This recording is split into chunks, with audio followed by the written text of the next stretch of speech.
As you settle into this present moment, perhaps you notice the position of your body, the weight distributed across whatever surface supports you, the angle of your joints, the subtle tension or relaxation in your muscles.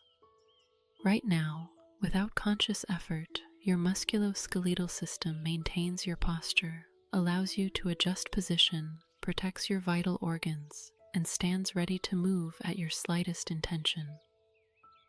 This framework of bones and muscles, tendons and ligaments has supported you since infancy, will carry you through all your days, and performs its duties so reliably that you can go hours without giving it conscious thought. Tonight, we explore the musculoskeletal system, that remarkable architecture of over 200 bones, more than 600 muscles, and countless connective tissues that together create the physical form you inhabit. This is not merely a structural scaffold, but a living system. Bones that constantly remodel themselves, muscles that adapt to use, tissues that heal from injury, all coordinated through intricate neural and chemical signaling. Every movement you make, from the smallest gesture to the most athletic feat, depends on this system's integrated function. We will move through this exploration gently, discovering how bones grow and strengthen, how muscles contract and generate force, how joints allow controlled movement while maintaining stability, how the system adapts to stress and recovers from damage.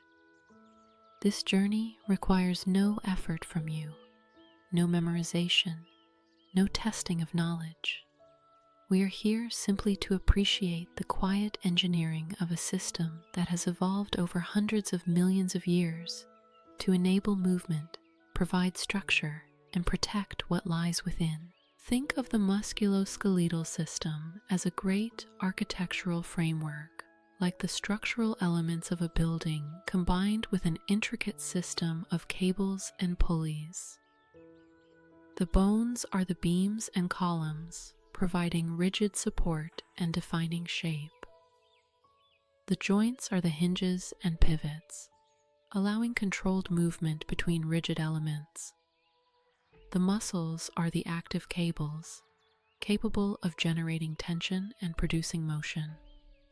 The tendons and ligaments are the connecting elements, transferring forces and maintaining alignment.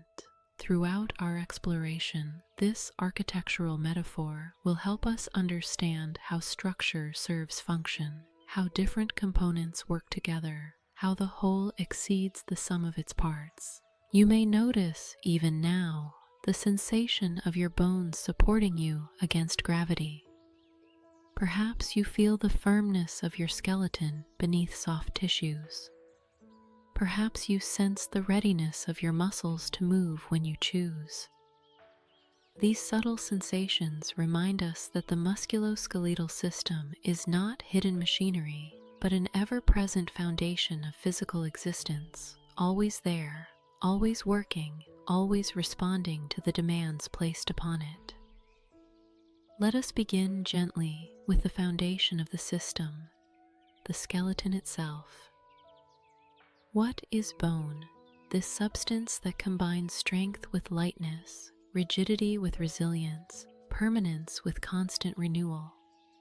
The answer unfolds in layers, from the whole skeleton down through tissue organization to cellular and molecular levels. The human skeleton consists of 206 bones in adults, though infants have more, many of which fuse during growth. These bones divide into two functional groups. The axial skeleton forms the body's central axis, including the skull, vertebral column, ribs, and sternum. 80 bones in total.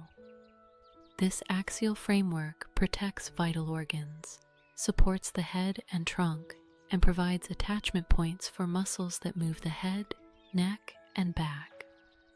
The appendicular skeleton comprises the bones of the limbs and the girdles that attach them to the axial skeleton, 126 bones. The pectoral girdle, consisting of clavicles and scapulae, connects the upper limbs to the thorax. The pelvic girdle connects the lower limbs to the vertebral column.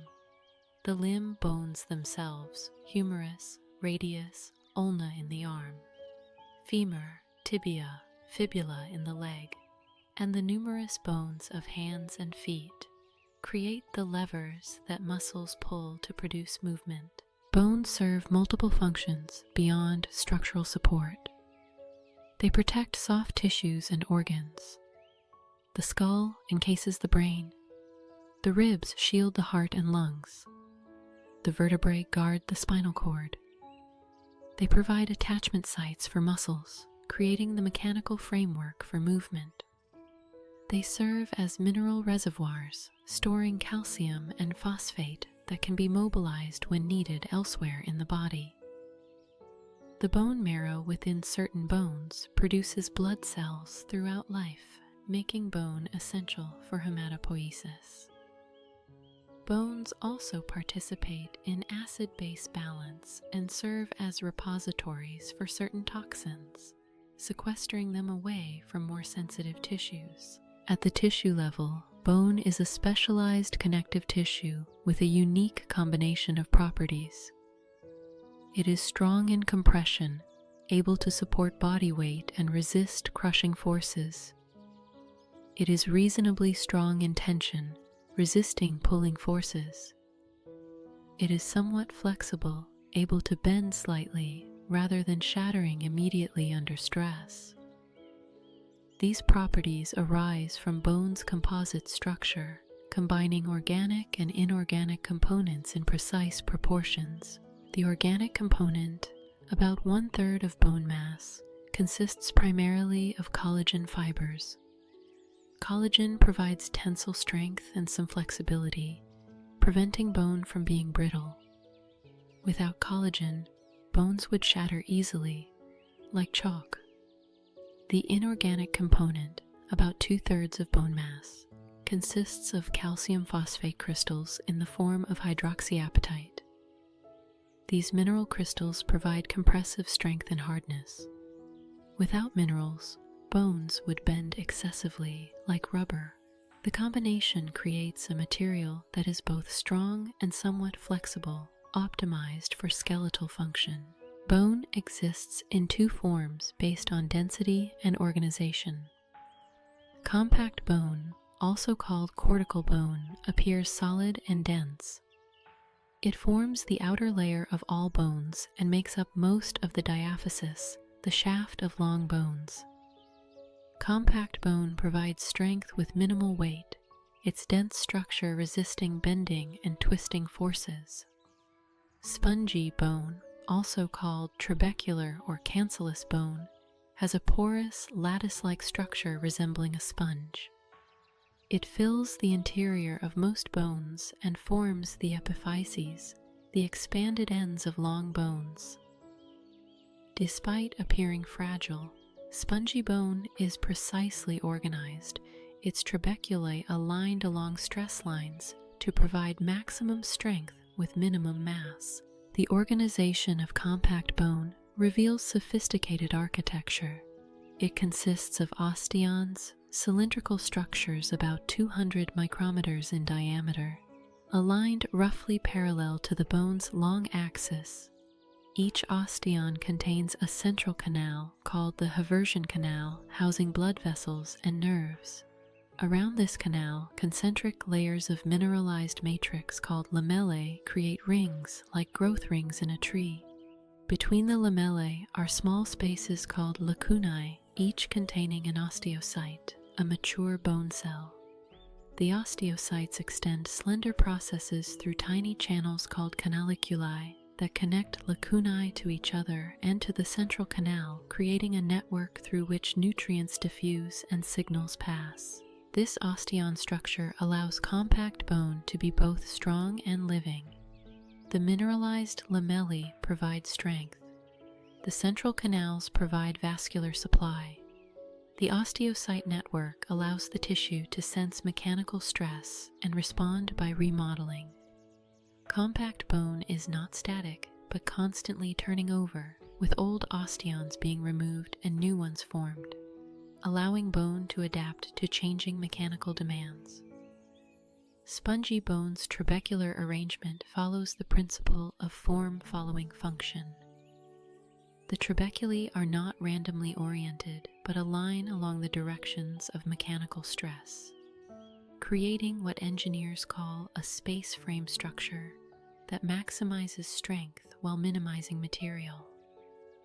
In the head of the femur, for example, trabeculae align along the trajectories of compressive and tensile forces generated during walking, creating an elegant solution to the mechanical challenge of supporting body weight with minimal bone mass. The spaces between trabeculae in spongy bone contain bone marrow.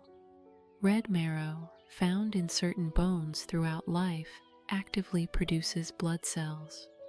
Yellow marrow, found in the medullary cavity of long bones in adults, consists primarily of adipose tissue but can convert back to red marrow if blood cell production needs increase. This marrow not only produces blood cells but also serves as part of the immune system and as an energy reserve. Bone is not a static tissue but a dynamic one, constantly being remodeled through the coordinated actions of 3 cell types. Osteoblasts are bone-building cells that synthesize and secrete the organic matrix, called osteoid, which then becomes mineralized. Osteoblasts that become trapped within the matrix they create mature into osteocytes, the most numerous cells in bone, which maintain the bone tissue and sense mechanical strain. Osteoclasts are large, multinucleated cells that resorb bone, secreting acids and enzymes that dissolve both mineral and organic components. Bone remodeling proceeds through a carefully orchestrated cycle. Osteoclasts attach to bone surface and begin resorbing tissue, creating a small cavity. Once resorption is complete, osteoclasts detach or undergo apoptosis, and osteoblasts move in to fill the cavity with new bone. This process takes several weeks to complete and occurs simultaneously at millions of sites throughout the skeleton. In children and young adults, formation exceeds resorption, increasing bone mass. In healthy adults, formation and resorption balance, maintaining bone mass. In older adults, particularly postmenopausal women, resorption can exceed formation, leading to gradual bone loss. This remodeling serves several purposes. It allows bone to adapt its structure to mechanical demands, adding bone where stress is high and removing it where stress is low. It repairs microscopic damage that accumulates from daily loading, preventing fatigue fractures. It maintains mineral homeostasis, releasing calcium into blood when dietary intake is insufficient and depositing calcium when intake is adequate. The skeleton thus functions as both structural framework and metabolic participant. The regulation of bone remodeling involves multiple factors. Mechanical stress directly influences bone cells, with loading stimulating formation and unloading allowing resorption, the principle behind the saying that bone responds to use. Hormones profoundly affect bone metabolism. Parathyroid hormone, released when blood calcium drops, stimulates osteoclastic resorption to release calcium from bone.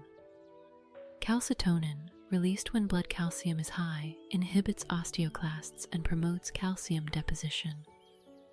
Growth hormone and thyroid hormones are necessary for normal bone growth and remodeling. Sex hormones, particularly estrogen in women and testosterone in men, maintain bone density by promoting formation and inhibiting excessive resorption. Vitamin D is essential for calcium absorption in the intestine and proper mineralization of bone. Deficiency causes rickets in children, where bones fail to mineralize properly and become soft and deformed, or osteomalacia in adults, a similar softening of bones. Adequate dietary calcium and phosphate are obviously necessary to provide the minerals for bone formation. The complex interplay of mechanical factors, hormones, and nutrients creates a regulatory network that maintains skeletal health across changing conditions. Now let us trace the development of bones, how they form and grow from embryonic origins to adult size. Most bones form through a process called endochondral ossification, where bone replaces a cartilage template. In the embryo, the future skeleton exists as hyaline cartilage models shaped like miniature bones. These cartilage models then gradually transform into bone through a precisely controlled sequence. Ossification begins in the center of the cartilage model in a region called the primary ossification center. Blood vessels invade the cartilage, bringing osteoblasts that begin depositing bone matrix. The cartilage calcifies and dies, and the space is filled with new bone. This process spreads outward from the primary center toward the ends of the bone. Meanwhile, at the bone's surface, a membrane called the periosteum develops, containing osteoblasts that deposit bone in layers, increasing the bone's diameter. At the ends of long bones, secondary ossification centers appear, usually around the time of birth or during childhood. These work inward from the ends, creating bone in the epiphyses while leaving a layer of cartilage between the diaphysis and each epiphysis.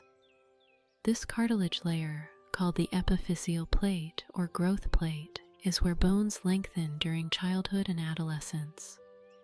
The growth plate consists of cartilage organized into distinct zones. Near the epiphysis, cartilage cells called chondrocytes proliferate, creating new cartilage. Toward the diaphysis, the chondrocytes mature, enlarge, and the surrounding cartilage matrix calcifies. The chondrocytes then die, and the calcified cartilage is invaded by blood vessels and osteoblasts that replace it with bone. This continuous process, proliferation at one end, replacement with bone at the other, allows the bone to lengthen while maintaining the growth plate itself. Growth in length continues as long as the growth plate remains active, typically until late adolescence or early adulthood, when the chondrocytes in the proliferative zone cease dividing. The growth plate then ossifies completely, forming the epiphyseal line visible in adult bones. Once this closure occurs, no further lengthening is possible. The timing of growth plate closure varies among bones and between sexes, generally occurring earlier in females than males due to hormonal differences. Growth in diameter occurs through appositional growth at the periosteal surface. Osteoblasts in the periosteum deposit new bone in layers on the outer surface, while osteoclasts remove bone from the inner surface adjacent to the marrow cavity, expanding the cavity as the bone widens. This coordinated deposition and resorption maintains appropriate bone thickness while allowing the overall diameter to increase. Some bones, particularly flat bones of the skull, form through intramembranous ossification, where bone develops directly from mesenchymal connective tissue without a cartilage intermediate. Ossification centers appear within the membrane, and bone radiates outward in all directions.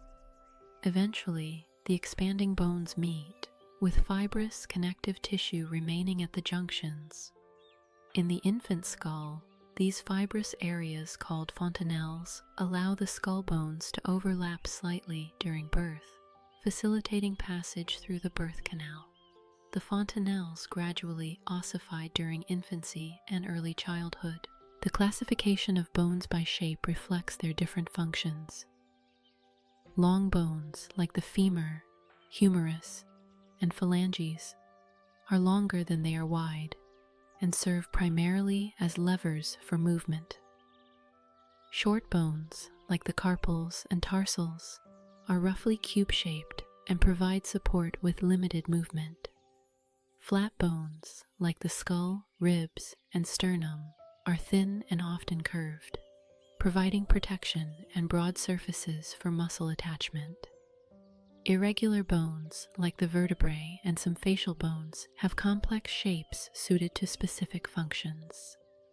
Sesamoid bones, like the patella, develop within tendons and modify the direction of muscle pull. Each bone's specific shape reflects the mechanical demands placed upon it and the functions it performs. The femur, the longest and strongest bone, supports the entire weight of the upper body during standing and must withstand enormous forces during running and jumping. Its shaft is thick-walled compact bone forming a hollow tube, an engineering design that provides maximum strength against bending with minimum weight. Its expanded ends are filled with spongy bone organized to distribute forces across the joint surfaces. The vertebrae show how form follows function in a different context. Each vertebra has a thick cylindrical body anteriorly that bears weight, a vertebral arch posteriorly that encloses and protects the spinal cord, and various processes that serve as attachment points for muscles and ligaments. The vertebrae stack upon each other, separated by intervertebral discs, creating a flexible column that supports the head and trunk while allowing movement in multiple directions and protecting the delicate spinal cord. Surface features of bones reflect their functional relationships. Smooth, flat surfaces provide areas for bone-to-bone contact at joints. Roughened areas indicate attachment sites for tendons and ligaments. The greater the mechanical stress, the more prominent the roughening.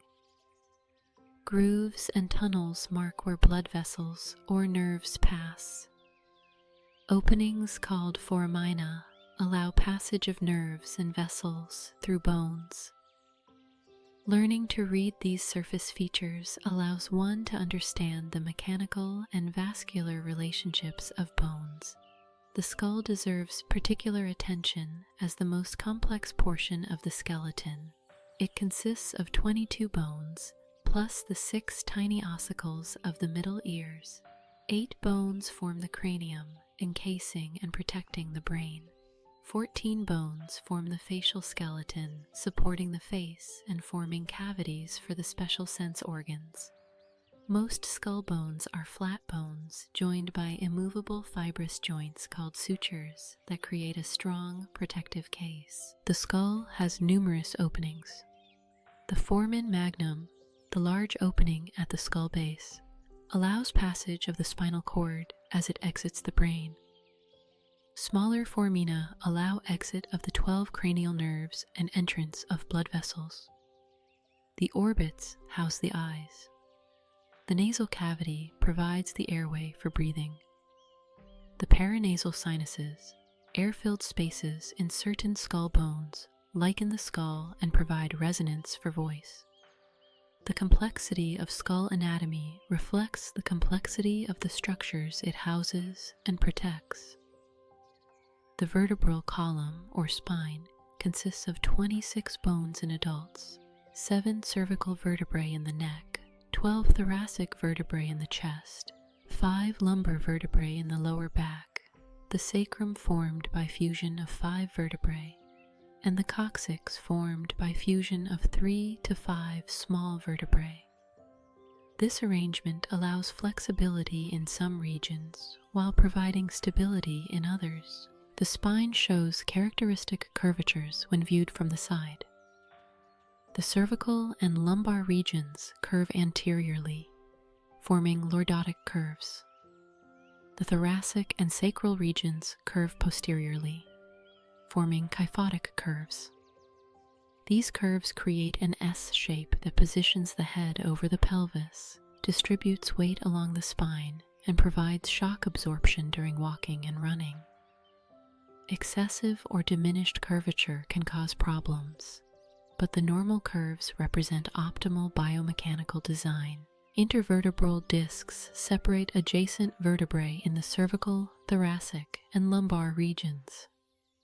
Each disc consists of a tough outer ring, the annulus fibrosus, composed of fibrocartilage arranged in concentric layers, and a gel-like center, the nucleus pulposus. The disc acts as a shock absorber, allowing compression under load and expanding when load is removed. The discs also allow slight movement between adjacent vertebrae, which accumulates along the spine's length to create substantial overall flexibility. With age, the nucleus pulposus gradually dehydrates and becomes more fibrous, reducing the disc's shock-absorbing capacity and height. This normal aging process accounts for the slight decrease in height that occurs with advancing age. If the annulus fibrosus tears, the nucleus pulposus can herniate through it, potentially compressing adjacent nerve roots and causing pain radiating along the nerve's distribution. The condition commonly called a herniated or slipped disc. The thoracic cage consists of the 12 pairs of ribs, the sternum, and the thoracic vertebrae. The ribs curve around from their posterior attachments on thoracic vertebrae to their anterior attachments. The first 7 pairs, called true ribs, attach directly to the sternum through individual costal cartilages. Ribs 8 through 10, called false ribs, attach to the cartilage of the rib above rather than directly to the sternum. Ribs 11 and 12, called floating ribs, have no anterior attachment. This arrangement creates a protective cage for the heart and lungs while allowing expansion for breathing. The shoulder girdle, consisting of the clavicle and scapula on each side, connects the upper limbs to the axial skeleton. The clavicle acts as a strut, holding the shoulder away from the thorax and allowing greater range of arm movement. The scapula is a flat, triangular bone that glides across the posterior thorax, providing a mobile base for the arm. The shallow glenoid cavity of the scapula articulates with the head of the humerus, creating the shoulder joint, which allows the widest range of movement of any joint in the body. The upper limb skeleton consists of 30 bones per arm. The humerus, the single bone of the arm, is a long bone with a rounded head fitting into the glenoid cavity. The forearm contains 2 bones, the radius laterally and the ulna medially. These bones can rotate around each other, allowing pronation and supination of the forearm and hand. The wrist contains 8 small carpal bones arranged in 2 rows, providing flexibility and shock absorption. The hand has 5 metacarpal bones forming the palm and 14 phalanges forming the fingers, 3 in each finger and 2 in the thumb. The pelvic girdle, formed by the 2 hip bones plus the sacrum, contrasts with the shoulder girdle in being much stronger and less mobile, reflecting its role in weight bearing. Each hip bone forms through fusion of 3 bones, ilium, ischium, and pubis, which are separate in children. The hip bones articulate with the sacrum posteriorly at the sacroiliac joints and with each other anteriorly at the pubic symphysis, creating a strong ring that transfers weight from the vertebral column to the lower limbs. The acetabulum, the deep socket on each hip bone, receives the head of the femur, creating the hip joint. This ball and socket configuration provides substantial range of movement while maintaining stability for weight bearing. The pelvis shows sexual dimorphism, with the female pelvis generally being wider and shallower with a larger pelvic outlet, adaptations for childbirth. The lower limb skeleton contains 30 bones per leg. The femur is the longest and strongest bone in the body, articulating with the hip bone above and the tibia and patella below. The femoral shaft angles medially from hip to knee, bringing the knees closer together beneath the body's center of gravity. This angulation is more pronounced in females due to their wider pelvis. The leg contains two bones, the tibia medially, which bears most of the weight, and the fibula laterally, which serves primarily for muscle attachment. The ankle contains 7 tarsal bones arranged to transfer weight from the tibia to the foot while providing some flexibility. The talus articulates with the tibia and fibula, forming the ankle joint. The calcaneus, the largest tarsal bone, forms the heel and provides leverage for calf muscles. The foot has 5 metatarsals forming the sole and 14 phalanges forming the toes, structurally similar to metacarpals and phalanges of the hand, but adapted for weight bearing rather than manipulation. The foot's arches, medial longitudinal, lateral longitudinal, and transverse, represent crucial adaptations for bipedal locomotion. These arches distribute weight, absorb shock, and provide a rigid lever for pushing off during walking and running. The arches are maintained by bone shapes, strong ligaments, and muscle tone. Flat feet occur when these supporting structures weaken, allowing the arches to collapse. Now we turn from bones to the structures that connect them. The joints, also called articulations, where bones meet. Joints are classified by structure and by function, revealing the relationship between anatomical organization and mechanical capability. Structurally, joints are classified as fibrous, cartilaginous, or synovial based on the connecting tissues. Functionally, they are classified as synarthroses, which are immovable, amphiarthroses, which allow slight movement, or diarthroses, which allow free movement. Fibrous joints have bones connected by dense fibrous connective tissue with no joint cavity. The sutures of the skull are fibrous joints, allowing no movement in adults, functioning to hold the skull bones firmly together. Syndesmoses are fibrous joints where bones are farther apart, connected by ligaments or interosseous membranes, allowing slight movement. The distal tibiofibular joint is a syndesmosis. Cartilaginous joints have bones connected by cartilage with no joint cavity. Synchondroses have bones joined by hyaline cartilage, typically allowing no movement. The epiphyseal plates in growing bones are temporary synchondroses that eventually ossify. Symphyses have bones joined by fibrocartilage, allowing slight movement. The intervertebral discs create symphyses between vertebral bodies. The pubic symphysis is another example. Synovial joints are characterized by a joint cavity containing synovial fluid, allowing free movement. These are the joints we typically think of when considering body movement: the shoulder, elbow, hip, knee, and many others. Understanding synovial joint structure reveals how the body achieves mobile yet stable articulations. A typical synovial joint has several defining features. The articulating surfaces of the bones are covered with articular cartilage, a thin layer of hyaline cartilage that provides a smooth, low-friction surface. The joint is enclosed within a fibrous joint capsule that attaches to the periosteum of each bone, creating a sealed cavity. The inner surface of the capsule is lined with synovial membrane, a specialized tissue that secretes synovial fluid into the joint cavity. This viscous fluid lubricates the joint, reduces friction, nourishes the articular cartilage, and contains phagocytic cells that remove debris. Many synovial joints contain additional structures. Ligaments are bands of dense fibrous connective tissue that connect bone to bone, strengthening joints and preventing excessive movement.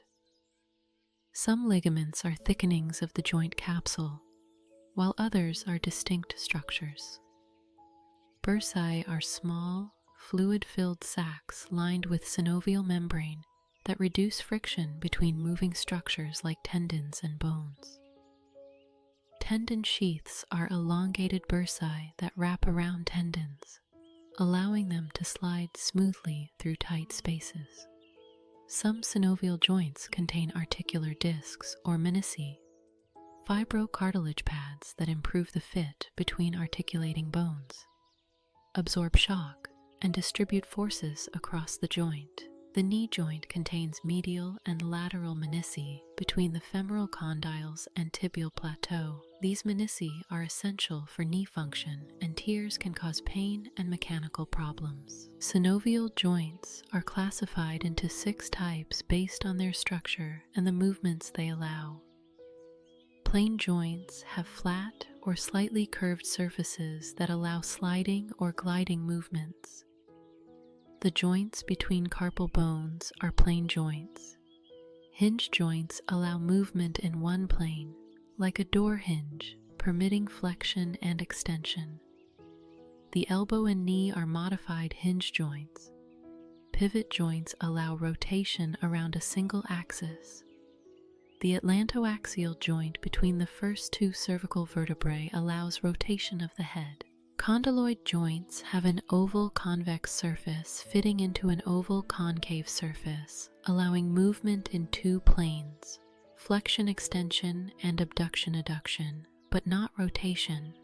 The metacarpophalangeal joints of the fingers are condyloid. Saddle joints have both bones having concave and convex regions, like 2 saddles placed perpendicular to each other, allowing movement in 2 planes plus limited rotation. The carpometacarpal joint of the thumb is a saddle joint, enabling the thumb's wide range of movement. Ball and socket joints have a spherical head fitting into a cup-like socket, allowing movement in all 3 planes plus rotation. The shoulder and hip are ball and socket joints, providing the greatest range of movement. The movements possible at joints have specific anatomical terms. Flexion decreases the angle between bones as when bending the elbow. Extension increases the angle as when straightening the elbow. Hyperextension extends beyond the anatomical position as when bending the head backward. Abduction moves a limb away from the midline. Adduction moves it toward the midline. Circumduction combines flexion, extension, abduction, and adduction in sequence, creating a conical movement. Rotation turns a bone around its long axis. Medial rotation turns toward the midline, lateral rotation away from it. Special movements occur at specific joints. Pronation and supination rotate the forearm, turning the palm down or up. Inversion and eversion move the sole of the foot medially or laterally. Dorsiflexion and plantar flexion move the foot up or down at the ankle. Elevation and depression raise or lower body parts as when shrugging shoulders. Joint stability reflects the balance between mobility and security. Ball and socket joints like the shoulder allow wide range of movement but are less stable, more prone to dislocation.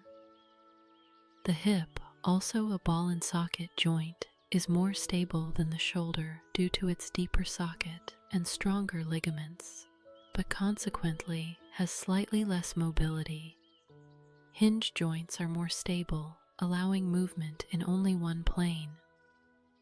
The anatomical design of each joint represents an evolutionary compromise between stability and mobility suited to its function.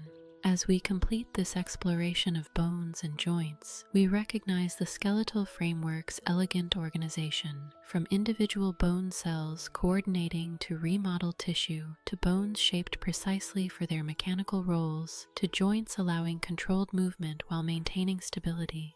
Each level of organization serves the whole. The skeleton provides structure, protects organs, enables movement, produces blood cells, and stores minerals, a multifunctional system of remarkable sophistication.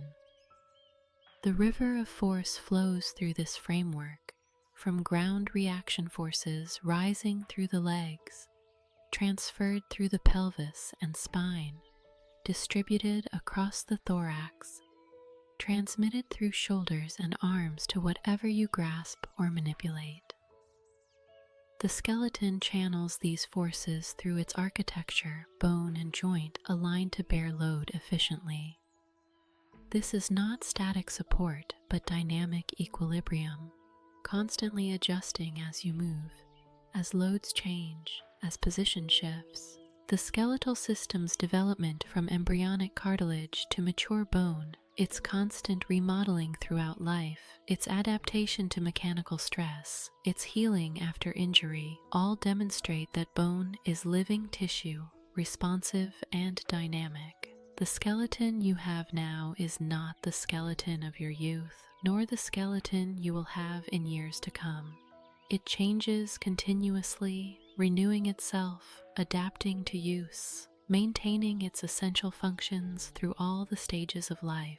We continue now from the skeletal foundation into the realm of movement itself, exploring the muscular system that animates these bones, that transforms intention into action, that converts chemical energy into mechanical work. The muscles draped across your skeleton right now are poised in their particular balance of tension and relaxation, maintaining your posture without conscious effort, ready to contract when your nervous system sends the signal.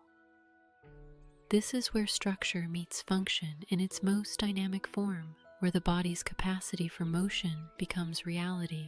The muscular system encompasses more than 600 individual muscles, ranging from the massive gluteus maximus that powers hip extension to the tiny stapedius in the middle ear that dampens sound vibrations. Together, these muscles account for approximately 40 to 50% of body mass in adults, representing the largest tissue component by weight. This substantial investment reflects movement's importance for survival, finding food, avoiding danger, reproducing. All the behaviors that natural selection has favored require muscular action. Muscle tissue exists in 3 forms, each specialized for different functions. Skeletal muscle attaches to bones and produces voluntary movement. Cardiac muscle forms the heart wall and contracts rhythmically throughout life.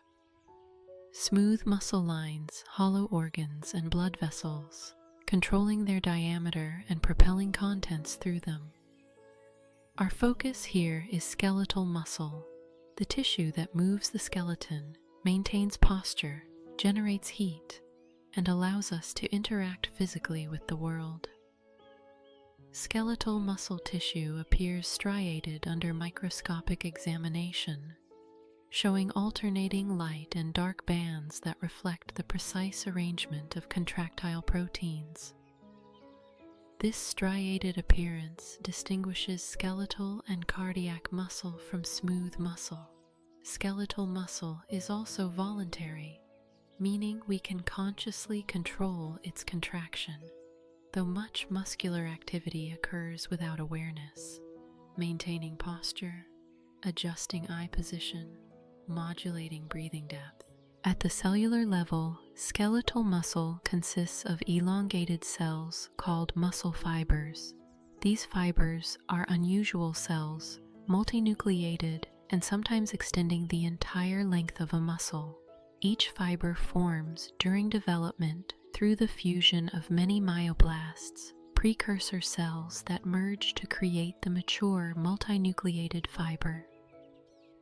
The nuclei position themselves peripherally, just beneath the cell membrane, while the center fills with contractile machinery.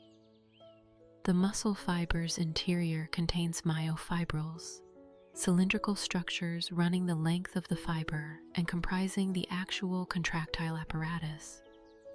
Each myofibril consists of repeating units called sarcomeres arranged end to end like links in a chain. The sarcomere is the functional unit of muscle contraction, the smallest structure capable of generating tension.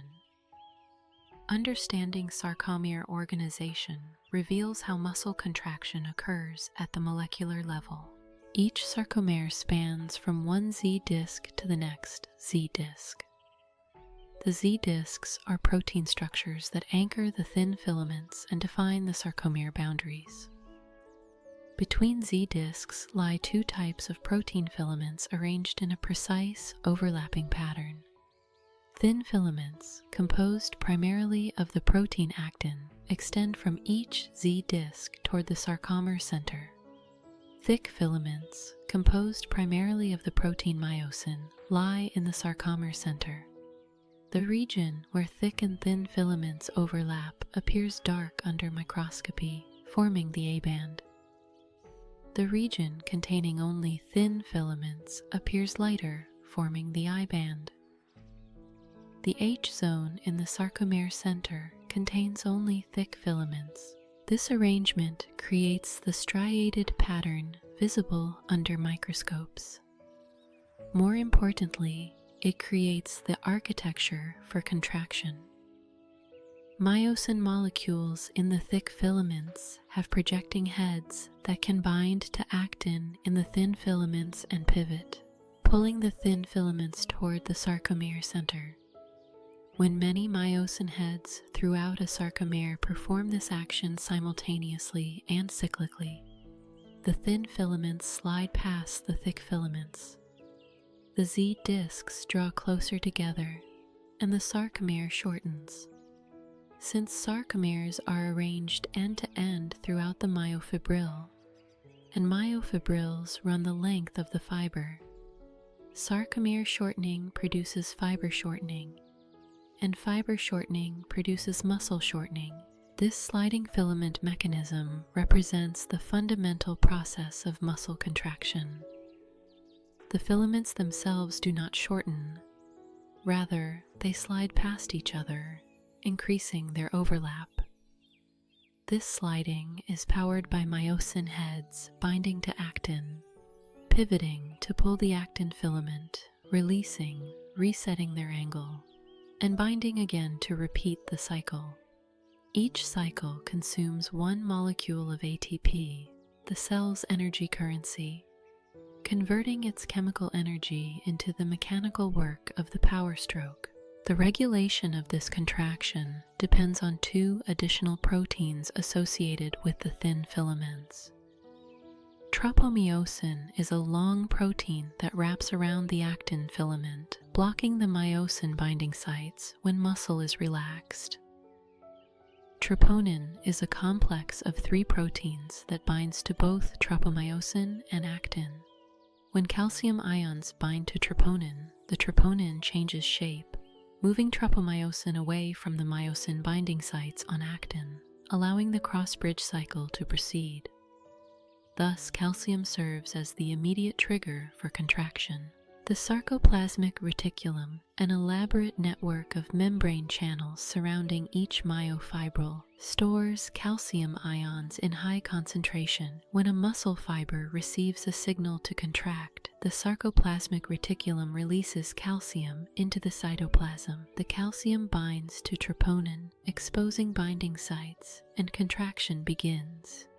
When the signal ceases, calcium pumps actively transport calcium back into the sarcoplasmic reticulum. Calcium levels drop. Tropomyosin again blocks binding sites, and the muscle relaxes. This calcium cycling controls the on-off switching of contraction. The signal that triggers calcium release comes from the nervous system. Each skeletal muscle fiber is contacted by a branch of a motor neuron at a specialized junction called the neuromuscular junction, or motor end plate. When an action potential travels down the motor neuron and reaches the neuromuscular junction, the neuron releases the neurotransmitter acetylcholine into the synaptic cleft. Acetylcholine binds to receptors on the muscle fiber membrane, triggering an action potential in the muscle fiber. This action potential spreads across the fiber surface and down into the fiber interior through tubular invaginations called T-tubules. Where T-tubules come close to sarcoplasmic reticulum, the electrical signal triggers calcium release, initiating contraction. This coupling between electrical excitation and mechanical contraction is called excitation-contraction coupling. It represents the bridge between neural command and muscular response, the mechanism by which thought becomes movement. The speed and precision of this process are remarkable. From nerve signal to muscle fiber action potential to calcium release to contraction onset takes only a few milliseconds. A single action potential in a motor neuron produces a single brief contraction of its muscle fibers, called a muscle twitch. The twitch has 3 phases: a latent period where excitation-contraction coupling occurs, but no tension develops yet; a contraction period where tension rises as cross bridges form and pull; and a relaxation period where calcium is reabsorbed and tension declines.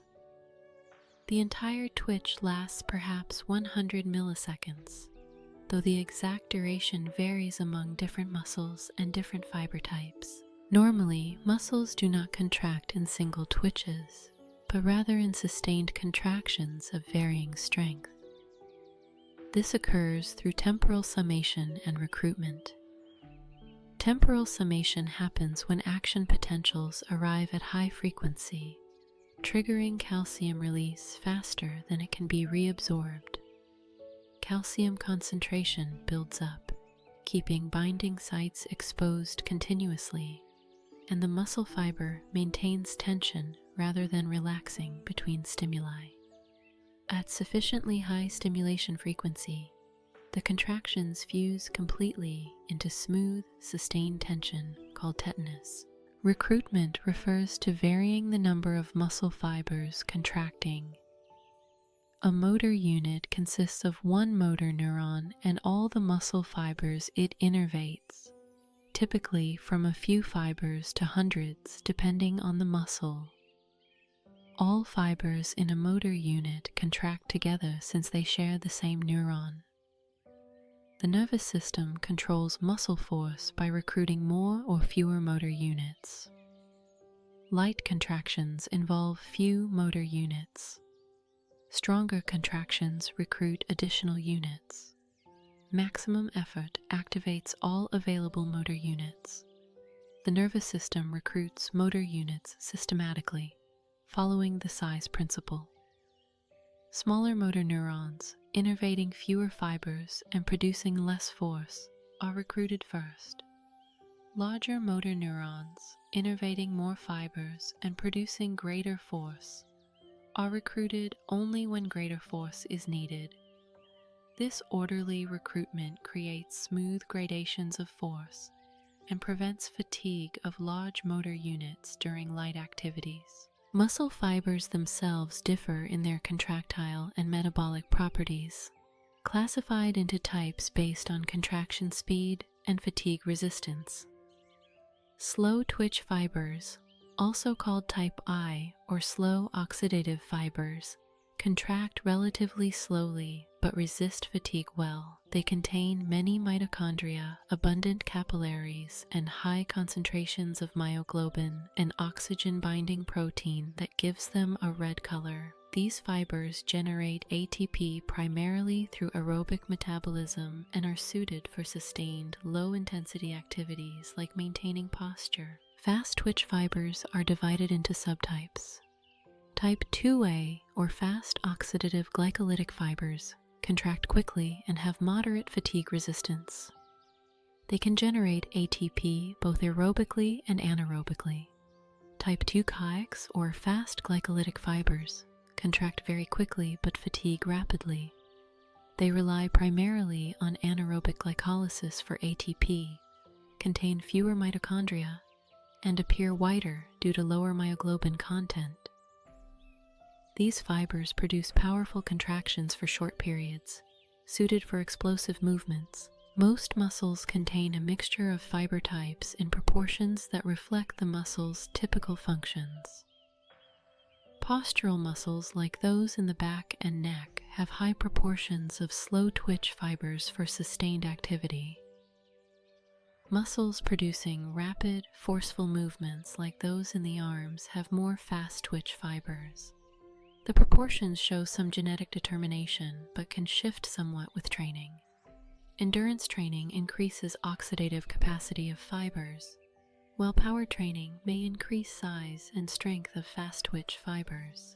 The force a muscle generates depends on several factors beyond recruitment and stimulation frequency.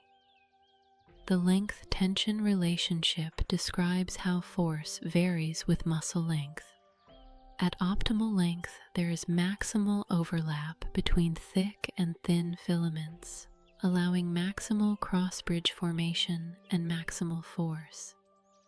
When muscle is overstretched, filament overlap decreases, fewer cross-bridges form, and force declines.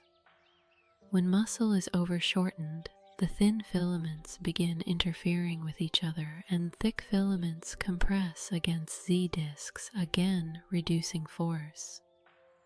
Muscles typically operate near optimal length during normal movements. The force-velocity relationship describes how contraction speed affects force.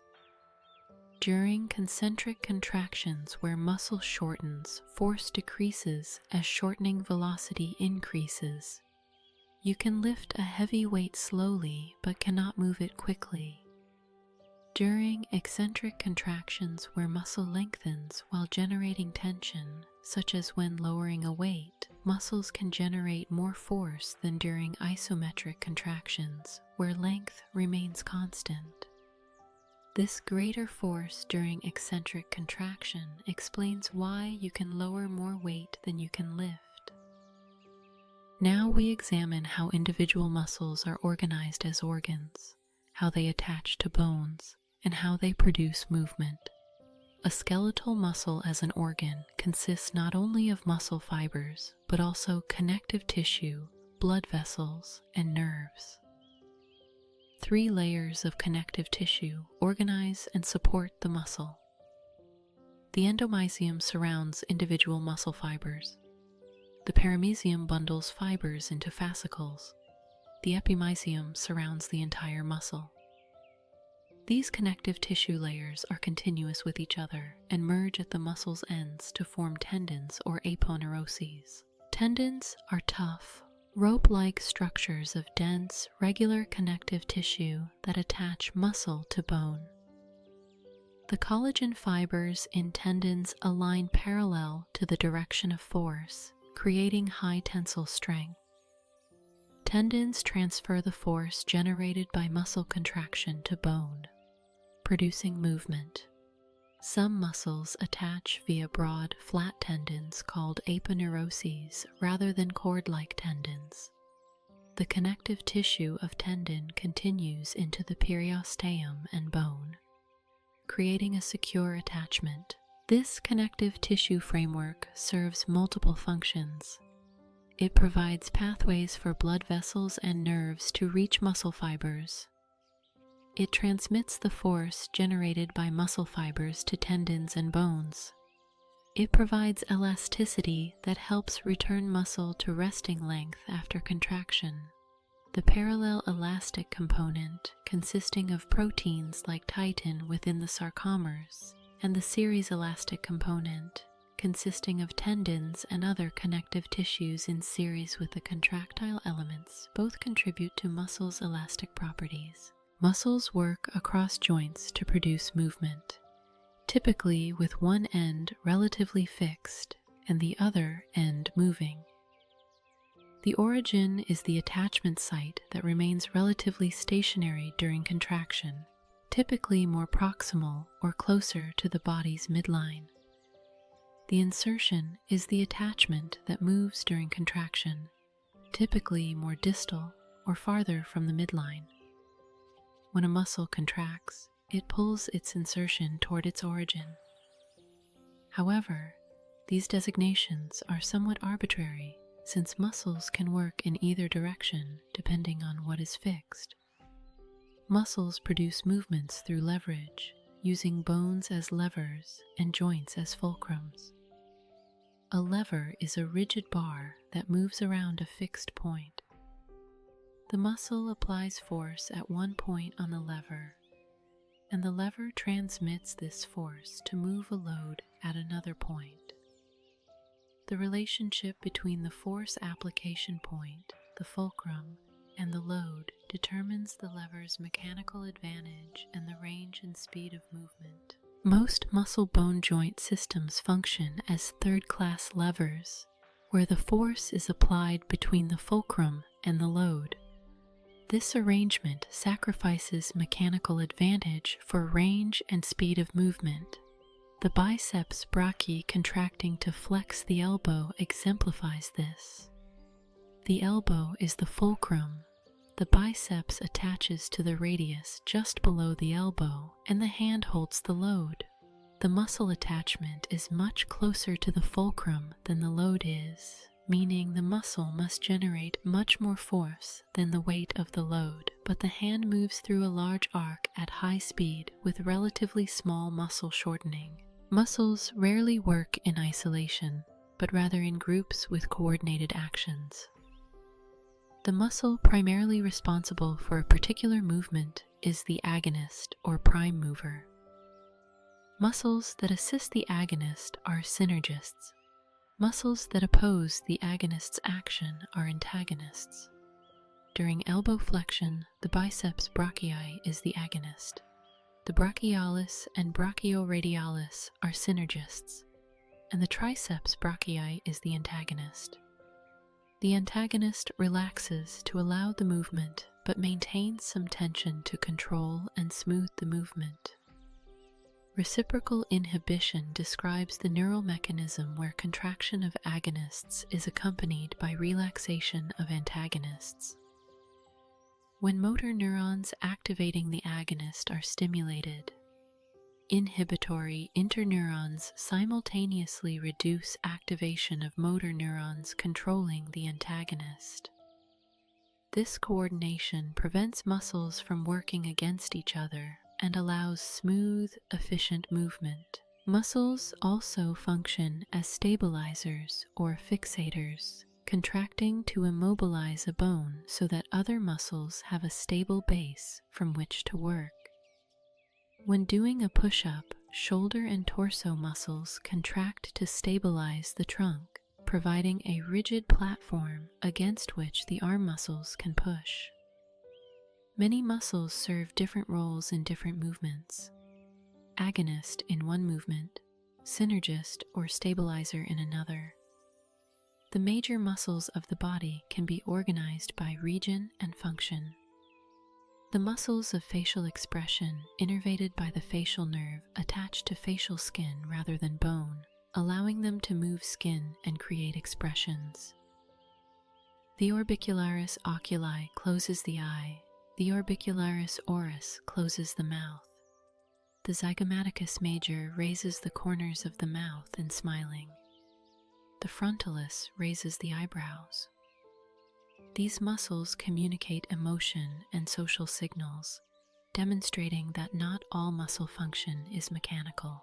The muscles of mastication, innervated by the trigeminal nerve, move the mandible for chewing. The masseter and temporalis are powerful elevators that close the jaw. The medial and lateral pterygoids assist in closing and produce the grinding movements that crush food. The strength of these muscles reflects the mechanical demands of chewing tough foods. The muscles of the neck include the sternocleidomastoid, which flexes and rotates the head, and the trapezius, which elevates the shoulders and extends the neck. Deep neck muscles maintain posture and allow fine control of head position. The infrahyoid and suprahyoid muscles attach to the hyoid bone and assist in swallowing and speech. The muscles of the trunk include the muscles of breathing, the abdominal muscles, and the back muscles. The diaphragm, the primary muscle of inspiration, forms a dome separating thoracic and abdominal cavities. When it contracts, the dome flattens, expanding the thoracic cavity vertically. The external intercostals elevate the ribs, expanding the thorax laterally and antero-posteriorly. Together, these muscles create the volume increase that draws air into the lungs. The abdominal muscles include the rectus abdominis running vertically, the external and internal obliques running diagonally, and the transversus abdominis running horizontally. These muscles flex and rotate the trunk, compress abdominal contents, and assist in forced expiration, defecation, and childbirth. Their arrangement in multiple layers with different fiber directions provides strength and allows varied movements. The back muscles are arranged in multiple layers. Superficial muscles like the trapezius and latissimus dorsi move the shoulders and arms. Intermediate muscles assist with breathing. Deep muscles, the erector spinae group and transversospinalis, extend the vertebral column and maintain posture. The erector spinae consists of 3 parallel columns of muscles running the length of the spine, providing powerful extension and lateral flexion. The deepest back muscles connect individual vertebrae, allowing fine control of spinal position. The muscles of the pelvic floor form a muscular diaphragm supporting the pelvic organs and controlling the anal and urinary openings. The levator, ani, and coccygeus muscles stretch across the pelvic outlet, maintaining continence and providing support. These muscles are particularly important in women, where they support the uterus and vagina and must stretch during childbirth. The shoulder muscles include the deltoid, which abducts the arm, and the rotator cuff muscles, supraspinatus, infraspinatus, teres minor, and subscapularis. These 4 muscles originate on the scapula and insert on the humerus, forming a musculotendinous cuff that stabilizes the glenohumeral joint. The rotator cuff's integrity is essential for normal shoulder function, and tears are a common source of shoulder pain and dysfunction. The arm muscles include the biceps brachii and brachialis anteriorly, which flex the elbow, and the triceps brachii posteriorly, which extends the elbow. The biceps also supinates the forearm. The brachioradialis, a forearm muscle, also assists in elbow flexion, particularly when the forearm is pronated. These muscles demonstrate how multiple muscles often contribute to a single movement, providing different mechanical advantages at different joint angles. The forearm contains many muscles that move the wrist and fingers. Anterior forearm muscles primarily flex the wrist and fingers. The flexor digitorum superficialis and flexor digitorum profundus flex the fingers. The flexor carpi radialis and flexor carpi ulnaris flex the wrist. Posterior forearm muscles primarily extend the wrist and fingers. The extensor digitorum extends the fingers, while the extensor carpi radialis and extensor carpi ulnaris extend the wrist. The precision grip and power grip of the hand depend on these muscles' coordinated action. The intrinsic hand muscles, located entirely within the hand, provide the fine motor control needed for precise manipulation. The thenar muscles at the base of the thumb allow thumb opposition, bringing the thumb across the palm to touch the fingers. The hypothenar muscles move the little finger. The lumbricals and interossae flex the metacarpophalangeal joints, while extending the interphalangeal joints, positions important for grip. The human hand's capabilities, precision, pinch, power grip, countless gestures, emerge from this complex muscular arrangement. The hip muscles include the gluteal muscles posteriorly and the iliopsoas anteriorly. The gluteus maximus, the body's largest muscle, powerfully extends and laterally rotates the hip, essential for climbing, running, and rising from sitting. The gluteus medius and minimus abduct the hip and stabilize the pelvis during walking. The iliopsoas flexes the hip and is important for walking and running. The hip's strength and stability reflect its role in supporting body weight and producing locomotion. The thigh muscles include the quadriceps femoris anteriorly and the hamstrings posteriorly. The quadriceps, consisting of 4 muscles sharing a common tendon, powerfully extends the knee and is crucial for standing, walking, climbing, and jumping. The vastus muscles originate on the femur, while the rectus femoris crosses both hip and knee, also flexing the hip. The hamstrings, consisting of 3 muscles, flex the knee and extend the hip. The balanced action of quadriceps and hamstrings controls knee position and absorbs shock during landing. The leg muscles are organized into 3 compartments. The anterior compartment contains muscles that dorsiflex the ankle and extend the toes, including the tibialis anterior. The posterior compartment contains the calf muscles, the gastrocnemius and soleus, which plantar flex the ankle, and deeper muscles that flex the toes.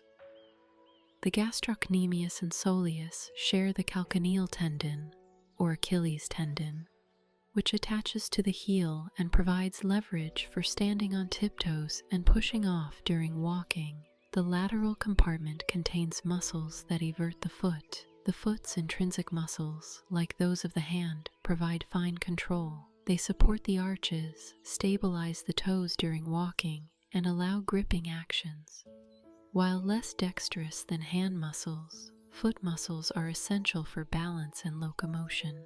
This anatomical survey reveals the muscular system's organization, hundreds of individual muscles, each with specific attachments and actions, working in coordinated groups to produce the full range of human movement. From the subtle movements of facial expression to the powerful contractions generating locomotion, from maintaining upright posture to performing skilled hand manipulations, skeletal muscles make physical action possible. The energetics of muscle contraction reveal how chemical energy becomes mechanical work. ATP provides the immediate energy for cross-bridge cycling and calcium pumping. However, the ATP stored in muscle fibers fuels only a few seconds of maximum contraction. Several systems regenerate ATP during sustained activity. The phosphagen system provides the fastest ATP regeneration for short, intense efforts. Creatine phosphate, stored in muscle at concentrations several times higher than ATP, can rapidly donate its phosphate to ADP, regenerating ATP. This system powers the first 10 to 15 seconds of maximum effort, such as a sprint or maximum lift, before creatine phosphate is depleted. Anaerobic glycolysis breaks down glucose or glycogen without using oxygen, producing ATP rapidly but less efficiently than aerobic metabolism. This system provides energy for intense efforts lasting from about 15 seconds to 2 minutes. The pyruvate produced is converted to lactate rather than entering aerobic metabolism. Lactate accumulation contributes to muscle fatigue, though the relationship is complex, and lactate is not simply a waste product, but can be used as fuel elsewhere. Aerobic metabolism provides ATP efficiently but requires oxygen. Glucose, fatty acids, and amino acids can all fuel aerobic metabolism in mitochondria, producing ATP through the citric acid cycle and electron transport chain. This system can sustain muscle contraction indefinitely as long as fuel and oxygen are available, supporting endurance activities. Aerobic metabolism produces much more ATP per glucose molecule than anaerobic glycolysis, making it more efficient for prolonged efforts. During exercise, these systems work together. A sudden sprint uses stored ATP and creatine phosphate. If effort continues, anaerobic glycolysis increases. Within a few minutes, aerobic metabolism ramps up as breathing and heart rate increase to supply more oxygen. The balance among these systems depends on exercise intensity and duration. Different training approaches target different energy systems.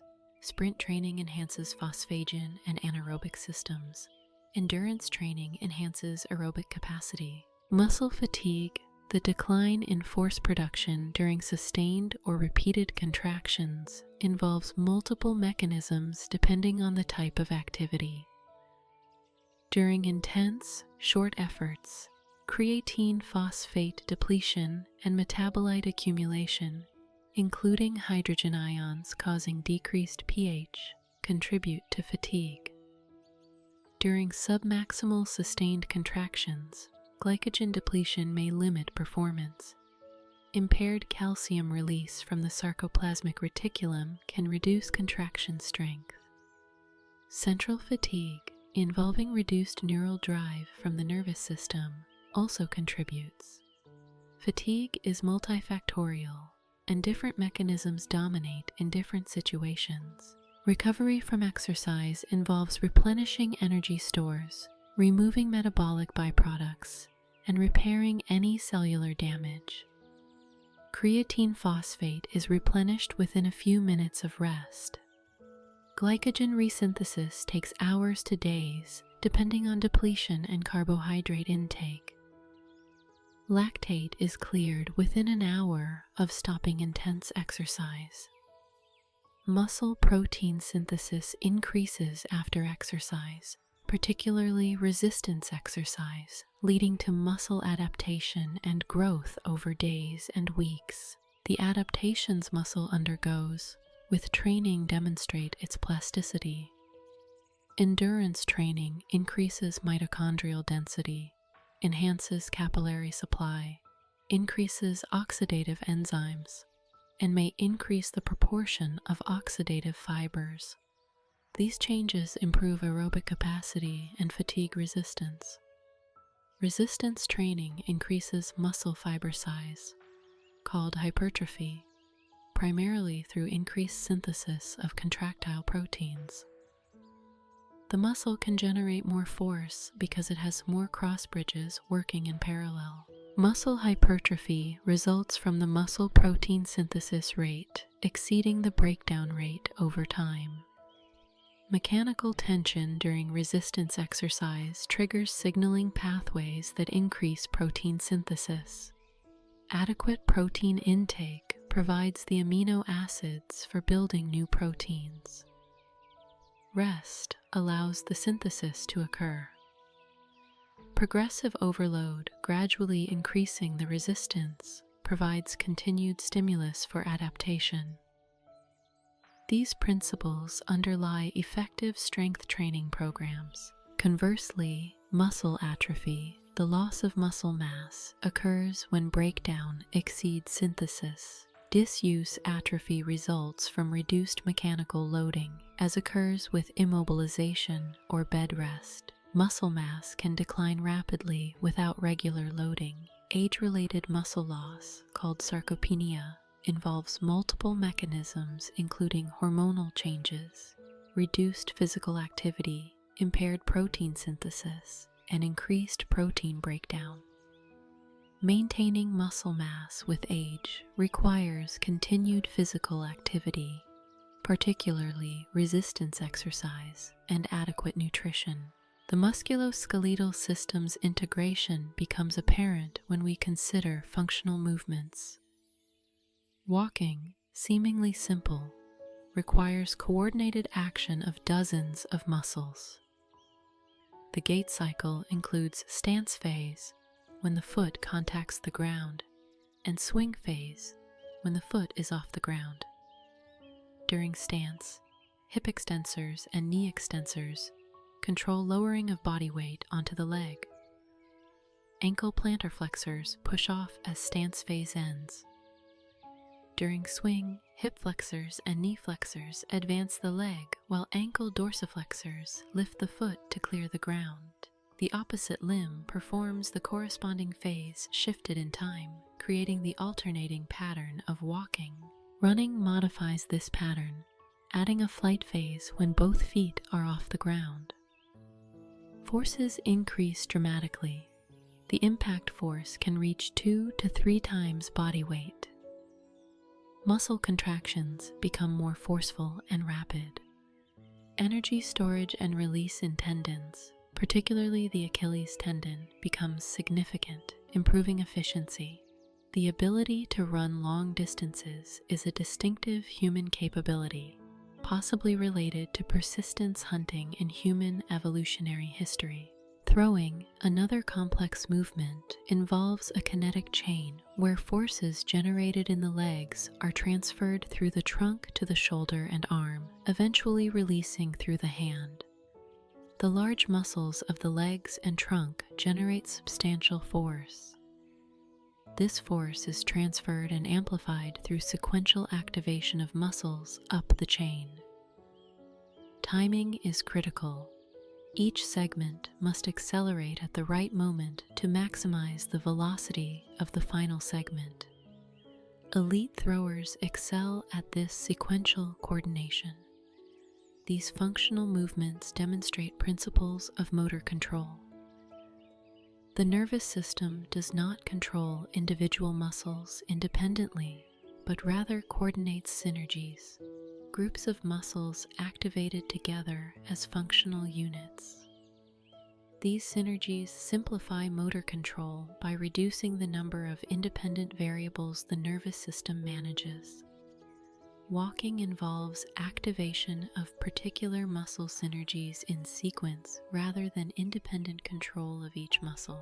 Motor learning involves developing and refining these coordination patterns. Initially, movements are slow, effortful, and require conscious attention. Practice makes movements faster, smoother, and more automatic. This learning involves changes in the nervous system, enhanced neural pathways, more precise timing, reduced co-activation of antagonists, better anticipation.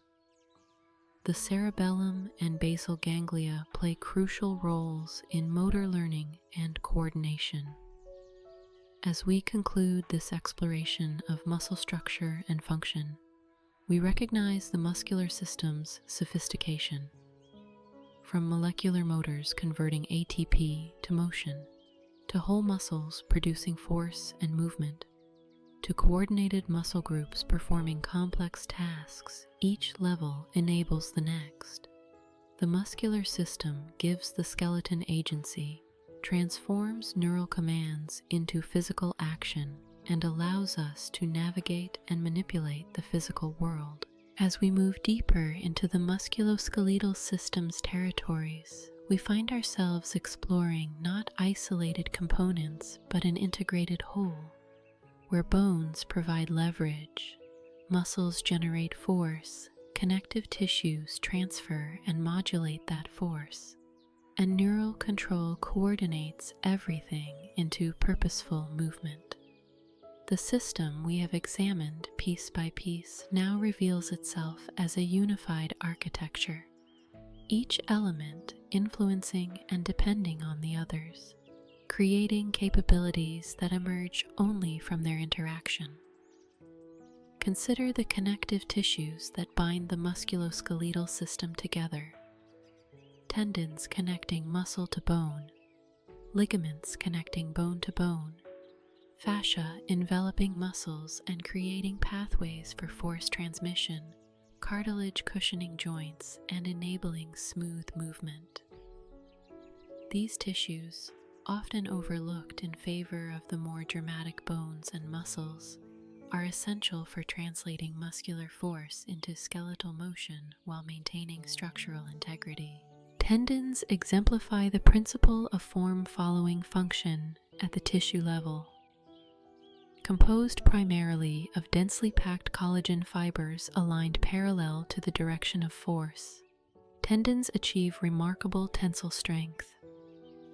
The collagen is organized hierarchically. Individual collagen molecules assemble into fibrils, fibrils into fibers, fibers into fascicles, fascicles into the complete tendon.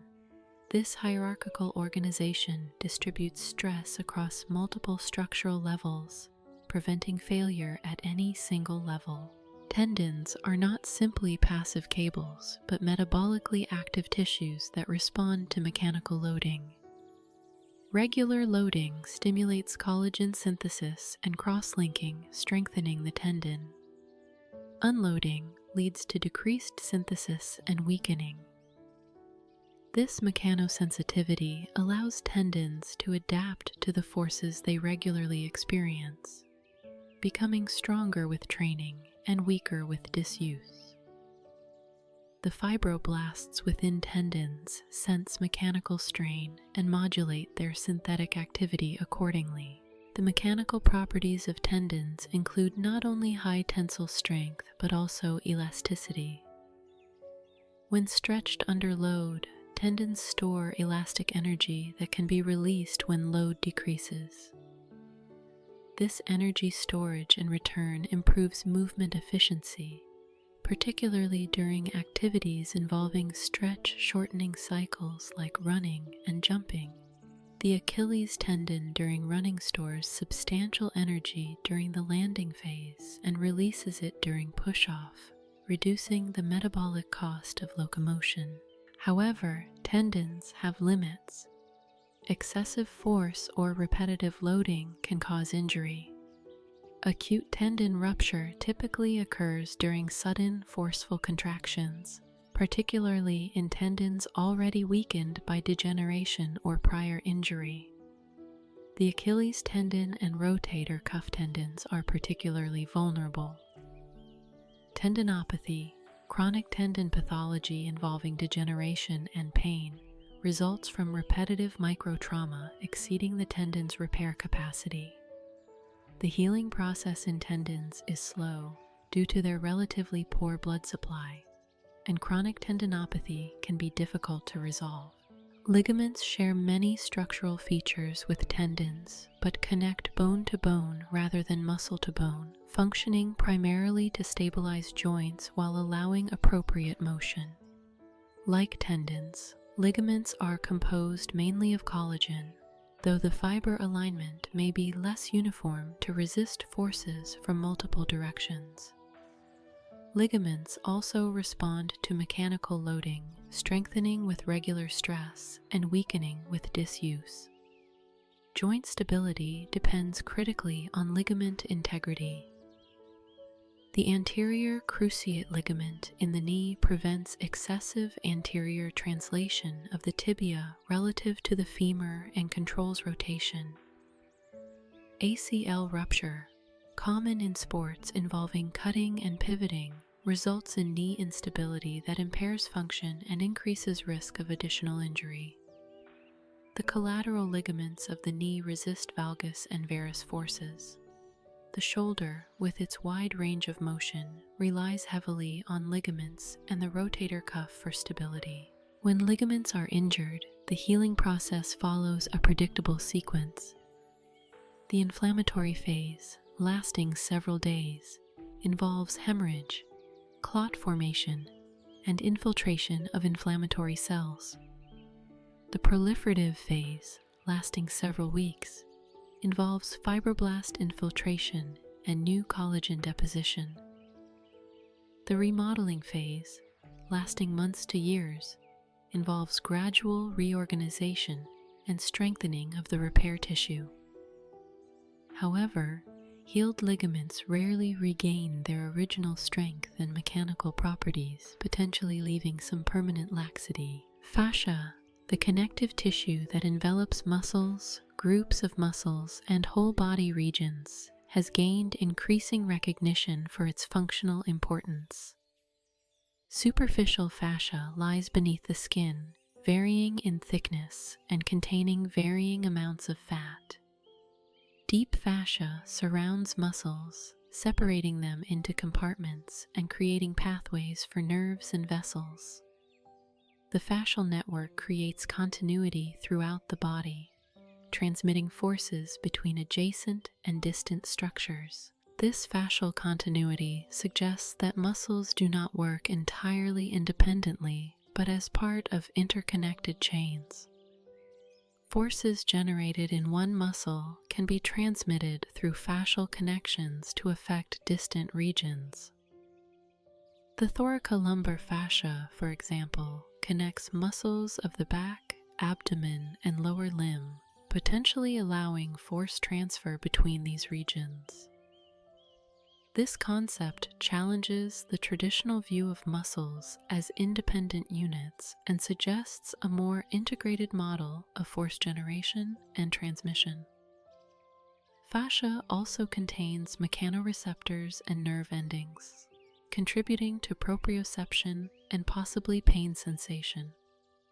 Fascial restrictions or adhesions, whether from injury, inflammation, or chronic tension patterns, may contribute to movement dysfunction and discomfort. Various manual therapy approaches target fascial restrictions, though the mechanisms and effectiveness of these interventions remain debated.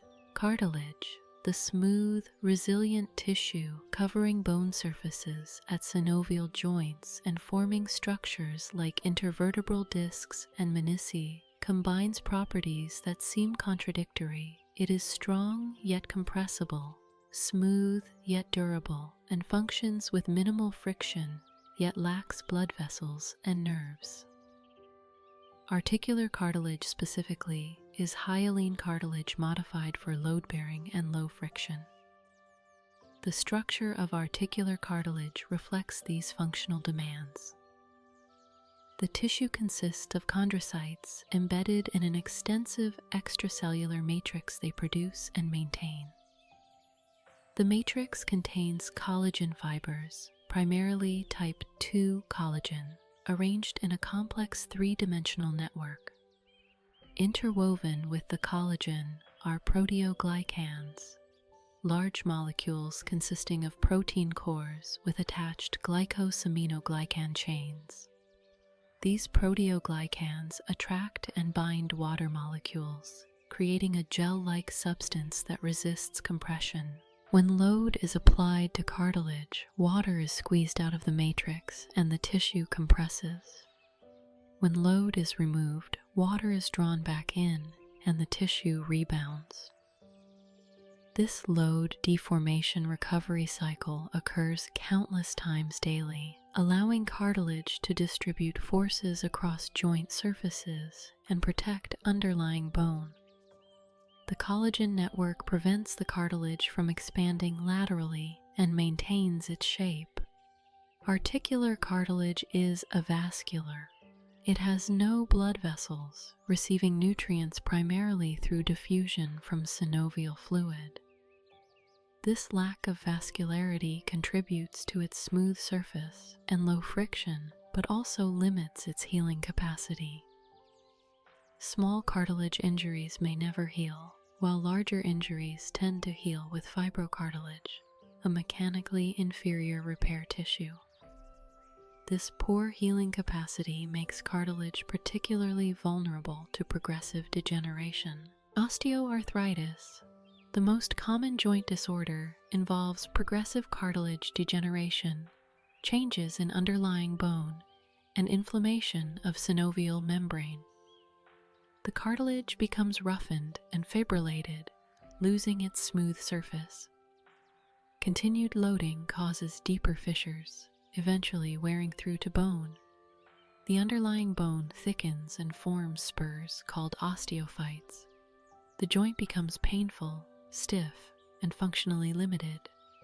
While osteoarthritis has multiple risk factors: age, genetics, obesity, joint injury, mechanical factors are clearly important, and the inability of cartilage to repair adequately contributes to progression. The synovial fluid that bathes articular cartilage serves multiple functions. It provides nutrients to the avascular cartilage and removes waste products. It lubricates the joint, reducing friction to remarkably low levels. It contains high hyaluronic acid, which gives it viscosity and contributes to lubrication. It also contains lubricin, a glycoprotein that provides boundary lubrication directly at the cartilage surface. The combination of fluid film lubrication and boundary lubrication creates the joint's extraordinary efficiency. Bursae, small synovial fluid-filled sacs, reduce friction between moving structures like tendons and bones or tendons and ligaments. Bursae are found wherever significant friction might otherwise occur. The subacromial bursa in the shoulder lies between the rotator cuff tendons and the overlying acromion, allowing smooth gliding. When bursae become inflamed, bursitis, the condition causes pain and restricted movement. Common sites include the shoulder, elbow, hip, and knee. The integration of skeletal, muscular, and connective tissue components creates the biomechanical system that produces and controls movement. Understanding biomechanics, the application of mechanical principles to biological systems, illuminates how the musculoskeletal system functions and sometimes fails. Forces acting on the body come from external and internal sources. External forces include gravity, ground reaction forces, and forces applied by objects or other people. Gravity constantly pulls downward on every body segment, creating moments around joints that muscles must counter to maintain posture.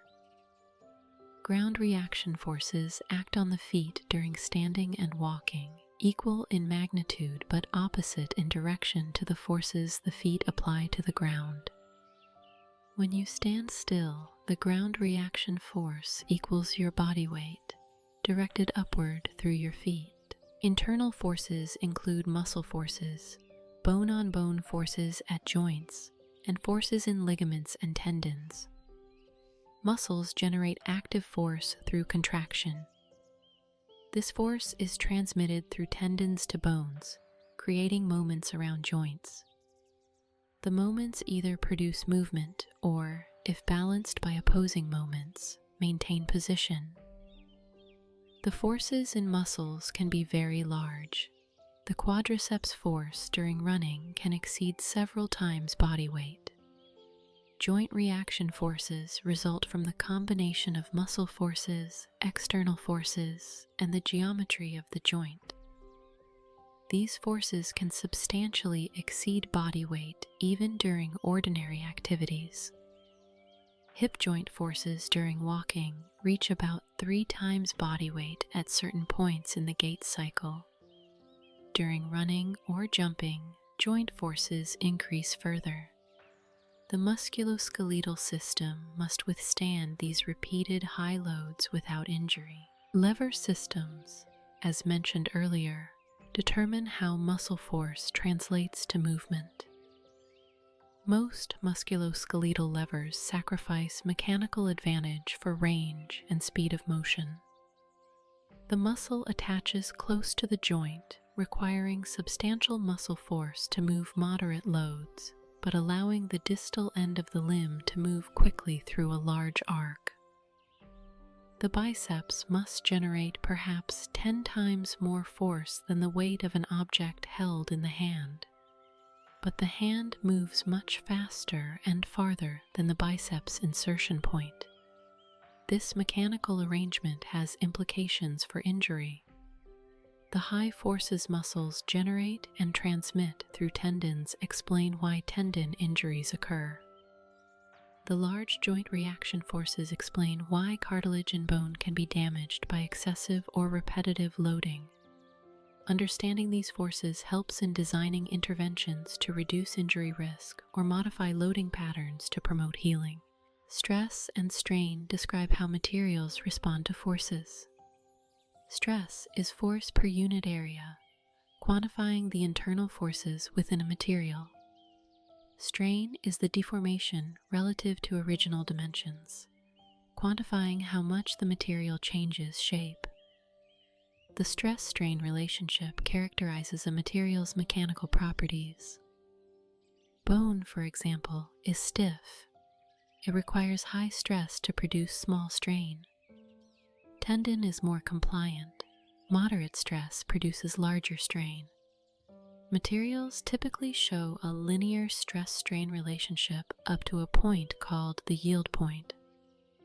Beyond the yield point, the relationship becomes nonlinear and permanent deformation may occur. Further loading leads to failure. Biological tissues show these behaviors but also exhibit properties like viscoelasticity, where the stress-strain relationship depends on loading rate, and anisotropy, where properties differ depending on direction of loading. Repetitive loading below the failure threshold can cause fatigue damage. Each loading cycle creates microscopic damage. If damage accumulates faster than repair processes can fix it, progressive weakening occurs, eventually leading to fatigue failure. Stress fractures in bone result from this mechanism. Similarly, tendinopathy may result from repetitive loading exceeding the tendon's repair capacity. Understanding these biomechanical principles informs training, injury prevention, and rehabilitation. Training loads that progressively challenge tissues stimulate adaptation and strengthening. Loads that exceed tissue tolerance cause injury. The difference between adaptive and injurious loading is sometimes small, and identifying the optimal training load remains challenging. Individual variation in tissue tolerance, recovery capacity, and adaptation rate further complicates matters. Proprioception, the sense of body position and movement, depends critically on sensory receptors in musculoskeletal tissues. Muscle spindles within skeletal muscles detect muscle length and rate of change of length. Golgi tendon organs in tendons detect muscle tension. Joint receptors in joint capsules and ligaments detect joint position and movement. Cutaneous mechanoreceptors in skin detect touch, pressure, and vibration. Together, these receptors provide continuous information to the nervous system about body position and movement. Muscle spindles are complex sensory organs consisting of specialized muscle fibers called intrafusal fibers, sensory nerve endings that wrap around these fibers, and motor innervation that controls intrafusal fiber tension. When the muscle is stretched, the sensory endings are deformed and increase their firing rate, signaling muscle lengthening to the nervous system. This information contributes to conscious proprioception and also drives reflexes. The stretch reflex, or myotatic reflex, is triggered by rapid muscle stretch. The muscle spindle sensory neurons synapse directly on motor neurons innervating the same muscle, creating a monosynaptic reflex arc. When the muscle is stretched quickly, the reflex causes the muscle to contract, resisting the stretch. The familiar knee-jerk reflex demonstrates this. Tapping the patellar tendon stretches the quadriceps, and the stretch reflex causes quadriceps contraction, extending the knee. The stretch reflex serves important functions. It helps maintain posture by automatically resisting perturbations. When you start to fall forward, your calf muscles are stretched, triggering a stretch reflex that contracts them and helps restore upright position. The reflex also resists excessive muscle lengthening that could cause injury.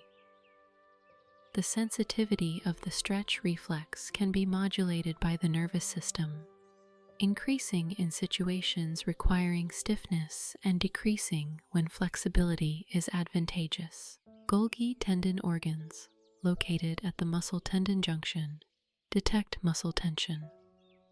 Unlike muscle spindles that respond to length changes, tendon organs respond to force. They are arranged in series with muscle fibers, so they sense the force generated by muscle contraction. When muscle tension becomes high, tendon organs activate inhibitory interneurons that reduce motor neuron firing to the same muscle, a protective reflex that prevents excessive force from damaging the muscle or tendon. Proprioceptive information integrates with visual and vestibular information to create our sense of body position and movement in space. This integrated sensory information guides movement planning and execution, allows anticipatory adjustments before perturbations, and enables corrective responses to unexpected events. Proprioceptive deficits, whether from injury, disease, or aging, impair movement control and increase injury risk. Balance and postural control exemplify sensory-motor integration. Maintaining upright posture seems effortless, but requires continuous sensory monitoring and motor adjustments.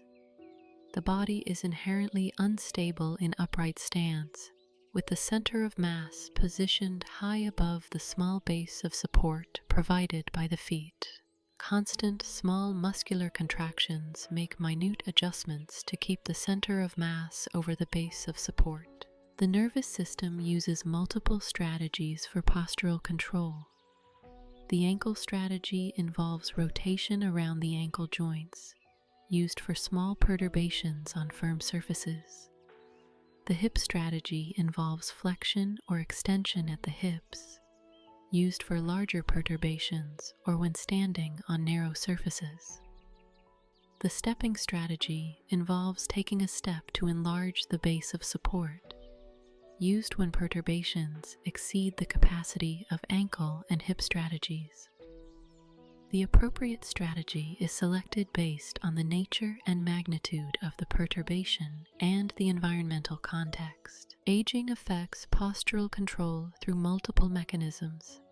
Sensory systems decline, proprioception becomes less acute, vision may worsen, vestibular function may deteriorate. Muscle strength decreases, slowing and weakening postural responses. Reaction times increase. Central processing may slow. The combination increases fall risk, a major health concern in older adults. Balance training, strength training, and maintaining sensory function can help preserve postural control with aging. Movement coordination involves organizing multiple degrees of freedom, the joints, muscles, and body segments, into controlled, purposeful actions. The nervous system could theoretically control each degree of freedom independently, but this would be computationally overwhelming. Instead, coordination emerges through constraints that reduce the problem's complexity and through learned synergies that activate groups of elements together. Biomechanical constraints limit the possible movements. Joint structure determines the directions of possible rotation. Muscle attachments determine which movements particular muscles can produce. Passive properties like tissue elasticity and intersegmental dynamics influence movement patterns. These constraints reduce the space of possible movements, simplifying control. Neural constraints include reflexes, central pattern generators, and learned coordination patterns. Reflexes provide automatic responses to specific stimuli.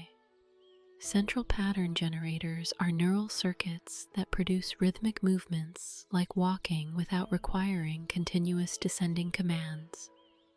Learned coordination patterns stored in the nervous system through experience and practice, allow skilled movements to be executed efficiently. The concept of motor equivalence describes how the nervous system can achieve the same task goal through different movement patterns. You can write your signature with your dominant hand, non-dominant hand, or even with a pen held in your mouth. And despite very different muscle activations, the signature is recognizable. This flexibility suggests the nervous system controls tasks at a relatively abstract level, specifying goals rather than detailed muscle commands. Variability in movement, once considered noise or error, is now recognized as functionally important. Healthy movement shows structured variability where trial-to-trial differences exist, but the task goal is consistently achieved. This variability may reflect exploration that helps the nervous system adapt to changing conditions, may help distribute tissue stress across different structures, reducing injury risk, and may indicate a flexible, adaptive control system. Reduced variability or overly stereotyped movements may indicate pathology or increased injury risk. The musculoskeletal system's development across the lifespan reveals how structure and function change from infancy through old age. Infants are born with bones that are largely cartilaginous, particularly in the limbs and skull. The skeleton gradually ossifies during growth, with different bones completing ossification at different ages. Motor development follows a predictable sequence: head control, sitting, crawling, standing, walking. As the nervous system matures and the infant gains strength and coordination, childhood and adolescence involve dramatic changes. Bones lengthen through growth plate activity. Muscle mass increases. Motor skills develop and become refined through practice and maturation of neural circuits.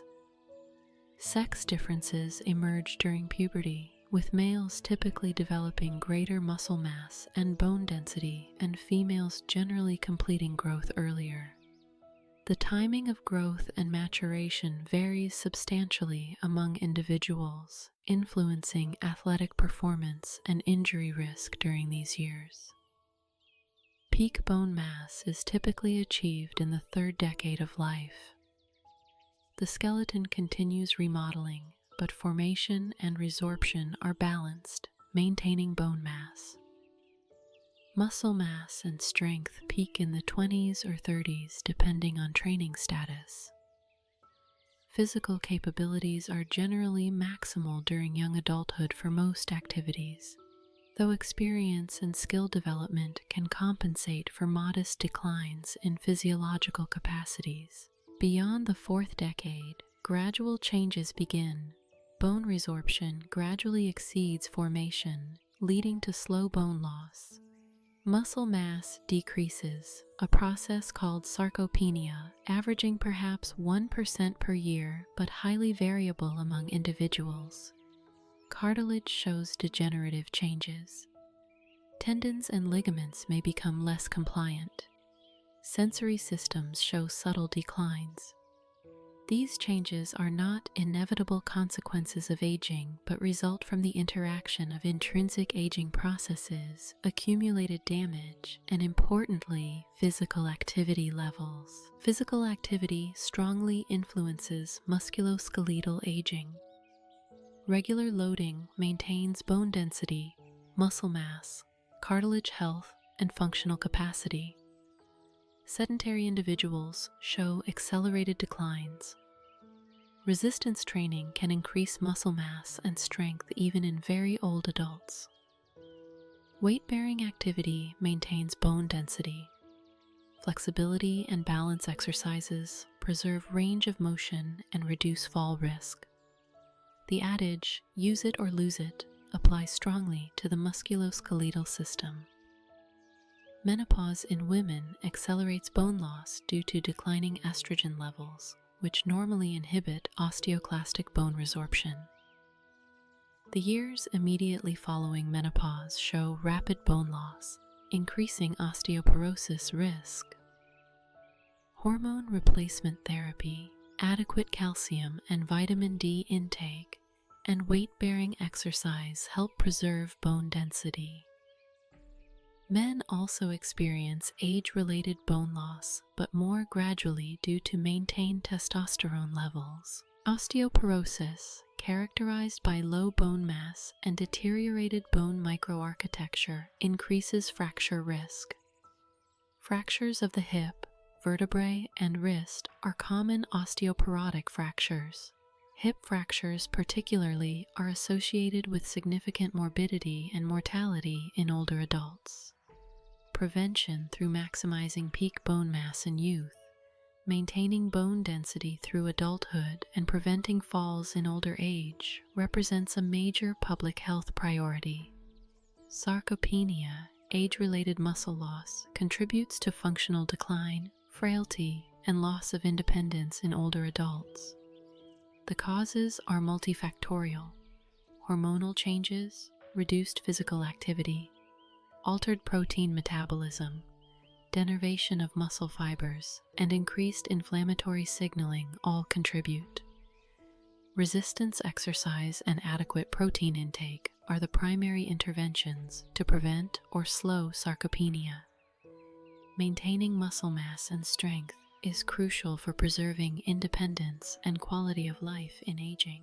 The musculoskeletal system's capacity for adaptation is remarkable. We have discussed how bone remodels in response to mechanical loading, following Wolff's law that bone architecture adapts to the loads it habitually bears. Trabecular orientation aligns with stress trajectories. Bone is added where stress is high and removed where stress is low. This adaptive remodeling optimizes bone structure for its mechanical environment. Tennis players demonstrate this adaptation. The playing arm develops greater bone density and thickness than the non-playing arm. Astronauts in microgravity show rapid bone loss in weight-bearing bones due to unloading. Immobilization causes localized bone loss. These examples illustrate bone's exquisite sensitivity to mechanical environment and its ability to adapt structure accordingly. Muscle shows similar adaptability. Endurance training increases mitochondrial density, capillary density, and oxidative capacity, improving aerobic endurance. Resistance training increases muscle fiber size and contractile protein content, increasing strength and power. Sprint training enhances anaerobic capacity and power output. The specificity of adaptations matches the training stimulus. The body becomes better at what it practices.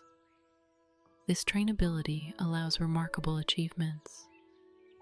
Elite endurance athletes achieve VO2 max values double those of untrained individuals. Elite strength athletes lift weights multiple times their body weight. Skill development through thousands of hours of practice allows performances that seem impossible to untrained observers. The musculoskeletal system, in concert with the cardiovascular, respiratory, and nervous systems, can adapt to support extraordinary physical capabilities. Yet, the system has limits, and exceeding them causes injury. Acute injuries result from single traumatic events, fractures from high-impact forces, ligament tears from sudden excessive forces, muscle strains from forceful contractions. Chronic injuries result from repetitive loading, stress fractures from accumulated loading cycles, tendinopathy from repetitive strain, osteoarthritis from cumulative mechanical stress. Understanding these injury mechanisms guides prevention and treatment strategies. Healing and regeneration vary among musculoskeletal tissues. Bone heals relatively well, with fractures typically forming bony unions that can be as strong as the original bone. The healing process involves hematoma formation, inflammation, callus formation with cartilage and woven bone, and remodeling to restore normal bone architecture. Proper alignment and adequate stability are crucial for optimal healing. Muscle can regenerate damaged fibers through satellite cells, muscle stem cells that proliferate and fuse to repair or form new fibers. However, severe muscle injuries may heal with scar tissue rather than contractile tissue, leaving permanent deficits. Cartilage heals poorly due to its avascularity and low cell density, with injuries often persisting or worsening over time. Tendons and ligaments heal, but often with mechanically inferior scar tissue, potentially leaving permanent weakness or laxity. Rehabilitation after injury aims to promote optimal healing and restore function. Early phases emphasize protecting healing tissues while maintaining range of motion and preventing muscle atrophy. Later phases progressively load tissues to stimulate remodeling and strengthening. Final phases restore sport or task-specific abilities and address any residual deficits. The progression must balance the need for tissue loading to promote adaptation against the risk of re-injury from excessive stress. As this exploration of integration draws toward completion, we recognize the musculoskeletal system not as a collection of separate bones, muscles, and connective tissues, but as a unified whole, an architecture of living elements that work together to create movement, maintain structure, and adapt to changing demands. Every voluntary action, every postural adjustment, every step taken emerges from this system's coordinated function. As we arrive at this final passage through the musculoskeletal system's vast territories, we find ourselves not at an ending, but at a synthesis, where the separate threads we have traced, bone biology, muscle physiology, connective tissue mechanics, neural control, biomechanics, adaptation, weave together into a complete understanding of how the body creates and controls movement, maintains form, and persists through time. The system we have explored piece by piece now reveals its full character as an integrated architecture of structure and function, stability and mobility, strength and adaptability. The evolutionary perspective illuminates the musculoskeletal system with particular clarity.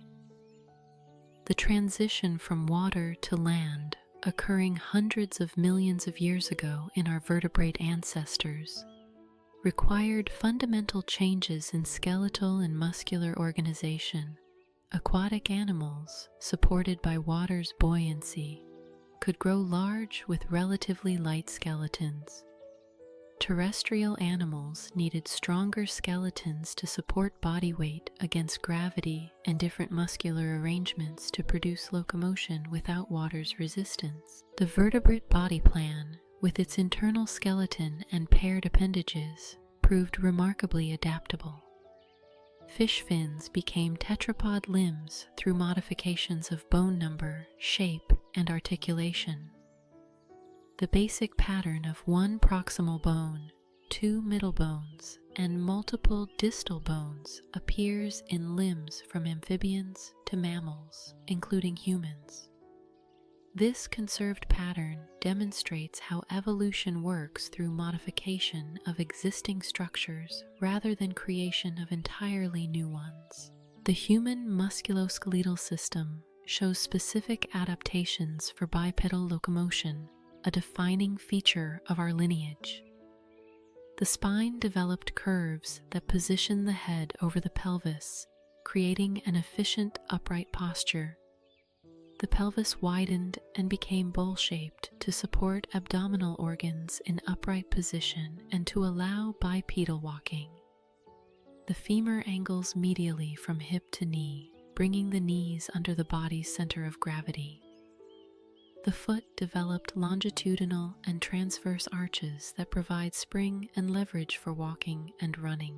The foramen magnum, the opening where the spinal cord exits the skull, migrated to the skull's base in upright walking hominins, positioning the skull atop the vertebral column rather than hanging from it. This allows the head to balance on the spine rather than requiring massive neck muscles to hold it forward. The human skull shows this balanced position quite different from quadrupedal mammals, where the foramen magnum is more posterior. Bipedalism freed the hands from locomotion, allowing them to evolve for manipulation rather than weight-bearing. The human hand shows remarkable dexterity, with the opposable thumb allowing precision grip between thumb and fingers. This capability enabled tool use and manufacture, which became increasingly important in human evolution. The relationship between hand structure, neural control allowing fine motor coordination, and cognitive capabilities for planning tool use created a feedback loop driving human evolution. The musculoskeletal adaptations for endurance running represent another distinctive human feature. Humans are not particularly fast sprinters compared to many animals, but we excel at sustained running over long distances. This capability may have been important for persistence hunting, where hunters track prey animals over many hours or days, exhausting them. Anatomical features supporting endurance running include long legs relative to body size, large gluteus maximus muscles for stabilizing the trunk during running, nuchal ligament connecting the skull to the spine and helping stabilize the head, and efficient cooling through sweating. The skeleton's role in mineral homeostasis reflects an ancient function.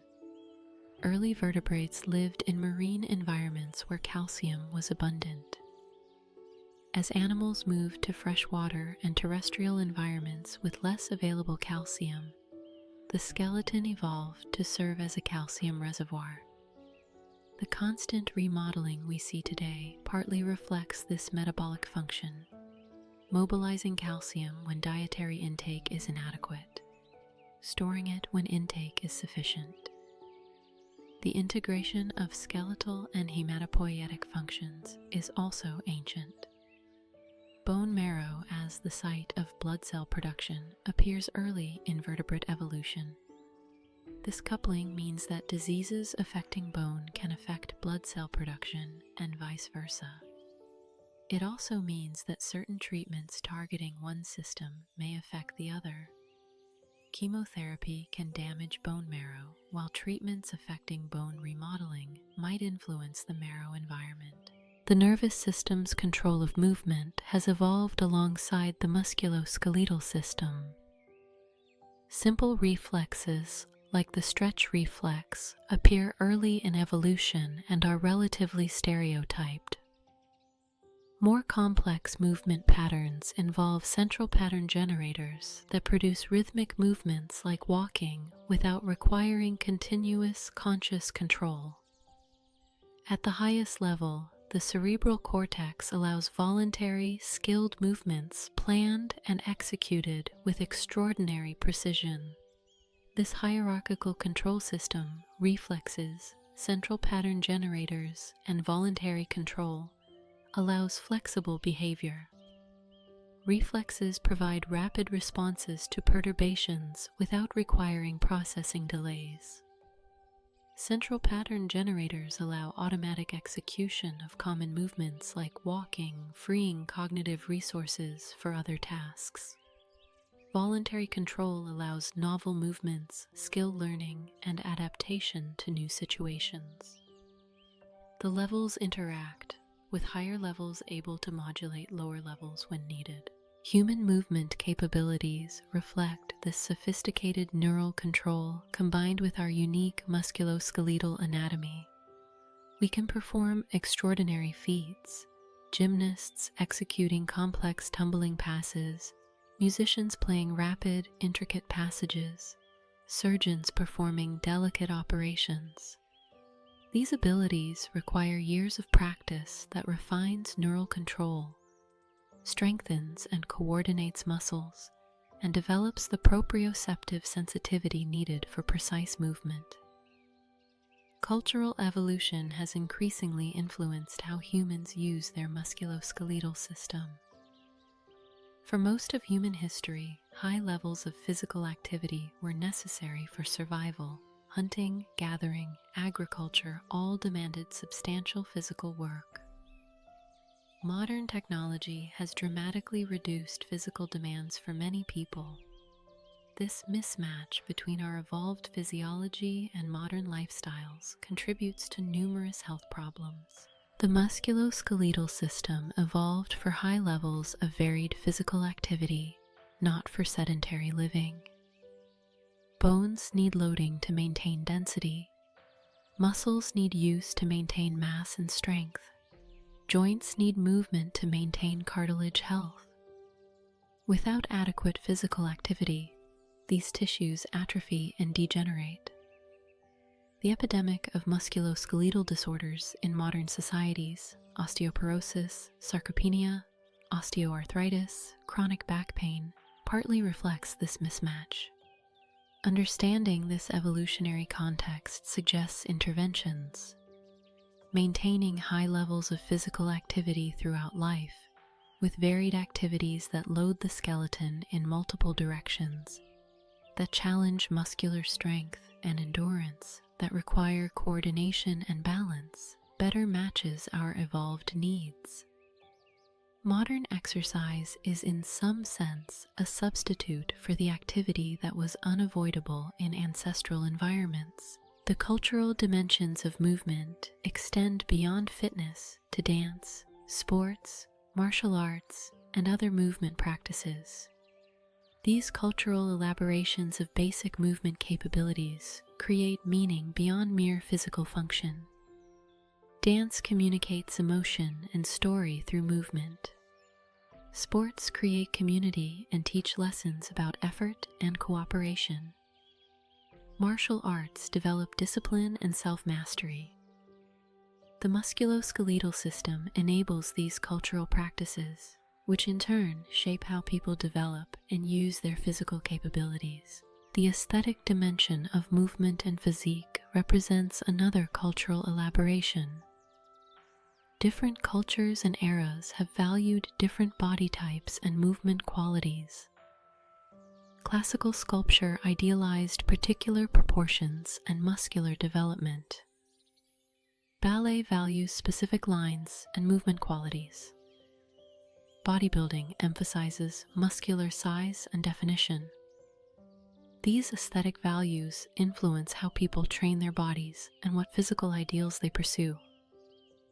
The relationship between mind and body, often framed as a dualism in Western philosophy, appears differently when considering the musculoskeletal system. Movement is not simply the body executing the mind's commands, but rather an integral aspect of thought and experience. Embodied cognition research suggests that physical experience shapes conceptual understanding. Our concepts are grounded in sensory-motor experience. The experience of chronic pain demonstrates mind-body integration in a challenging way. Musculoskeletal pain is among the most common reasons people seek medical care. While acute pain typically correlates with tissue damage and serves protective functions, chronic pain often persists without clear ongoing tissue damage. The experience of pain involves complex interactions among sensory signals from tissues, processing in the spinal cord and brain, emotional and cognitive factors, and social context. Chronic low back pain, extraordinarily common worldwide, illustrates this complexity. Imaging studies often show anatomical abnormalities like disc degeneration or bulging, but these findings correlate poorly with pain. Many people with significant anatomical abnormalities have no pain, while others with severe pain show minimal abnormalities. Psychological factors, depression, anxiety, fear avoidance, strongly predict chronic pain outcomes. The biopsychosocial model recognizes that pain emerges from biological, psychological, and social factors interacting in complex ways. Treatment approaches for chronic musculoskeletal pain increasingly recognize this complexity. Pain education helps people understand pain mechanisms and reduce fear. Cognitive behavioral approaches address unhelpful thoughts and behaviors. Graded exposure gradually increases activity despite pain, reversing fear avoidance patterns. Mindfulness practices change the relationship to pain sensations. These interventions acknowledge that changing the pain experience requires addressing multiple dimensions, not just fixing supposed structural problems. The future of musculoskeletal medicine promises new approaches to preserving and restoring function. Regenerative medicine seeks to repair or replace damaged tissues. Stem cell therapies aim to regenerate cartilage, repair tendons, or enhance healing. Growth factors might stimulate tissue repair. Tissue engineering could potentially create replacement tissues. While many approaches remain experimental, the potential to restore tissues that currently heal poorly or not at all would transform treatment of many conditions. Genetic insights increasingly inform understanding of musculoskeletal health and disease. Genes influence bone density, muscle fiber type composition, injury susceptibility, and healing capacity. Understanding genetic contributions might eventually allow personalized prevention and treatment strategies. However, environmental factors, particularly physical activity and nutrition, remain critically important and highly modifiable, often outweighing genetic predispositions. Technology continues changing how humans use their musculoskeletal system. Exoskeletons can augment strength, assist people with paralysis, or reduce physical demands of work. Prosthetics, increasingly sophisticated, can restore function after amputation. Brain-computer interfaces might eventually allow direct neural control of prosthetic limbs. Virtual and augmented reality create new possibilities for rehabilitation and motor learning.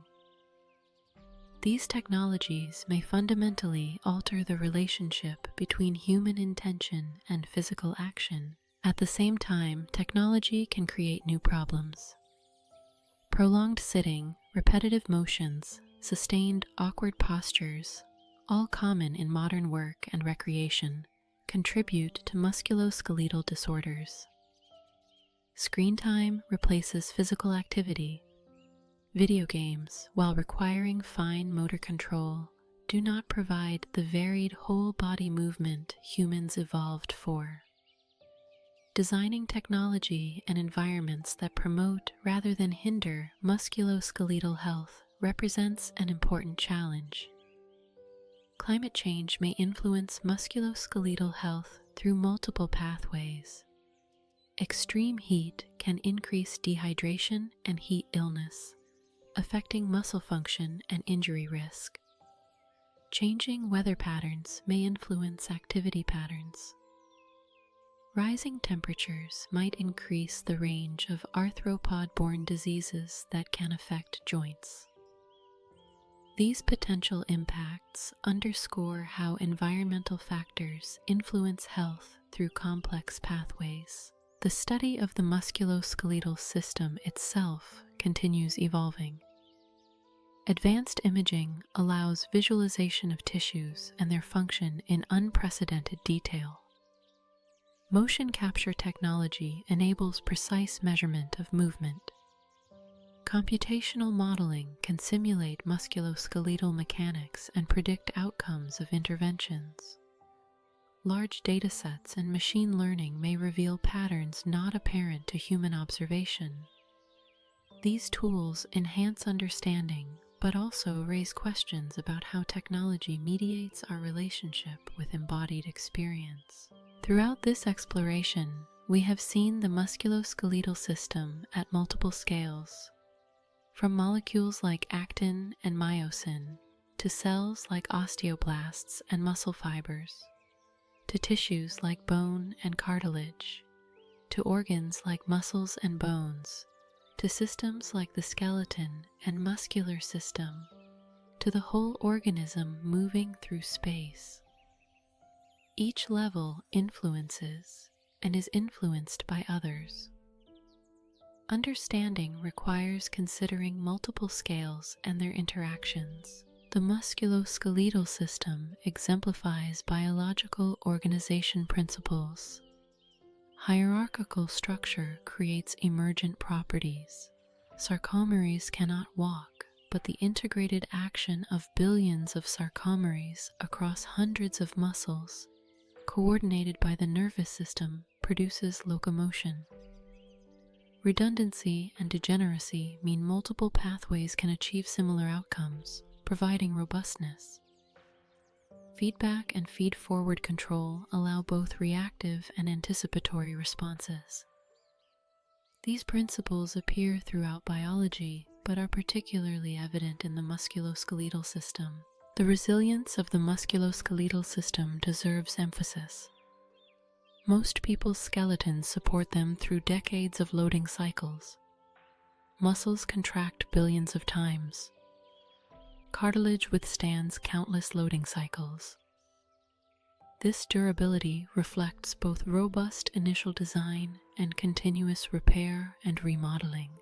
The capacity to heal from injury, adapt to training, and maintain function across the lifespan represents remarkable biological achievement.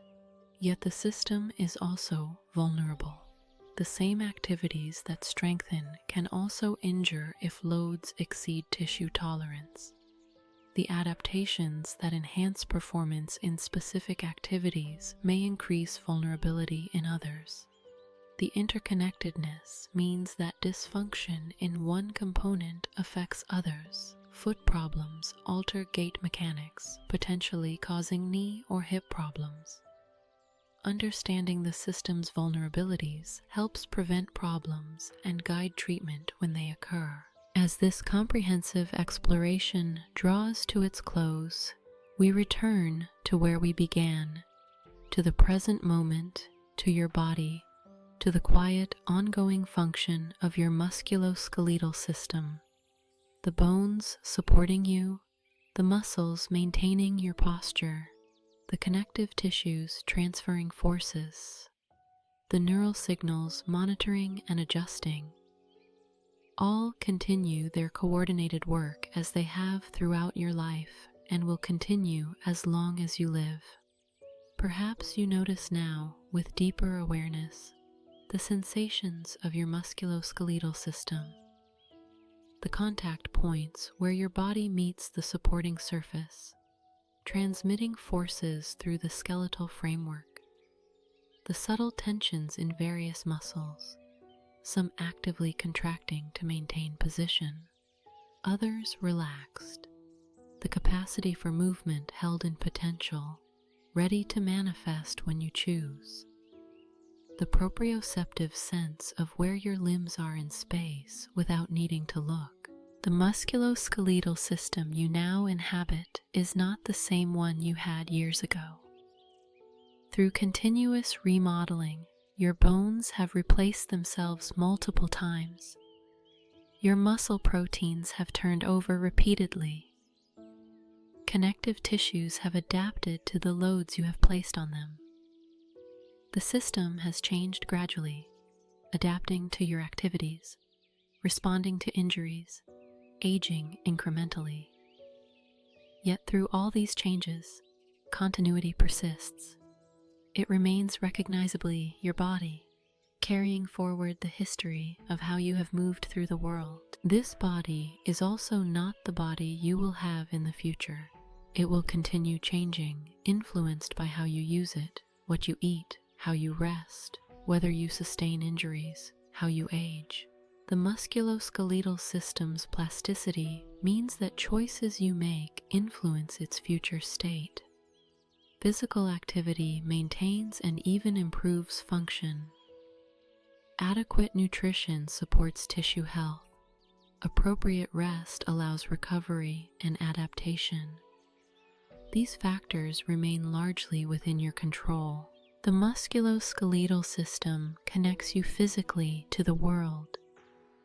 When you walk, your feet press against the earth and the earth presses back, forces transmitted through your skeleton. When you lift an object, your muscles generate forces transferred through connective tissues to bones that move against the object's resistance. When you embrace someone, the contact transmits forces and pressures that create the felt sense of connection. Movement is not abstract, but thoroughly embodied, grounded in physical interaction. This physicality extends to how you express yourself. Your posture communicates confidence or uncertainty, openness or defensiveness. Your gestures emphasize and illustrate speech. Your facial expressions, created by small muscles moving skin, convey emotion to others. The musculoskeletal system enables communication beyond words, the body language that shapes human interaction. The system also enables play, that intrinsically motivated exploration of movement capabilities. Children spontaneously run, jump, climb, dance, discovering what their bodies can do. This playful movement serves important developmental functions, building strength and coordination, learning about physical capabilities and limits, developing confidence and pleasure in movement. Adults who maintain playful movement throughout life may preserve not only physical capabilities, but also the joy of embodied experience.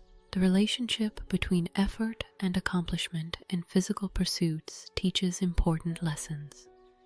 Improving strength requires progressively challenging muscles. Developing endurance requires sustained practice. Mastering skills requires countless repetitions. The musculoskeletal system responds to the demands placed on it, but improvement requires effort sustained over time. This relationship between effort and adaptation applies beyond physical domains, but perhaps we learn it first and most directly through bodily experience. The experience of physical limitations, whether from injury, disease, aging, or simply the finite capabilities of the human body, reminds us of our embodiment and mortality. We are not disembodied minds, but physical beings subject to the laws governing matter and energy. Accepting these limitations does not mean passive resignation, but rather realistic engagement with what is possible, focusing energy on what can be influenced while accepting what cannot.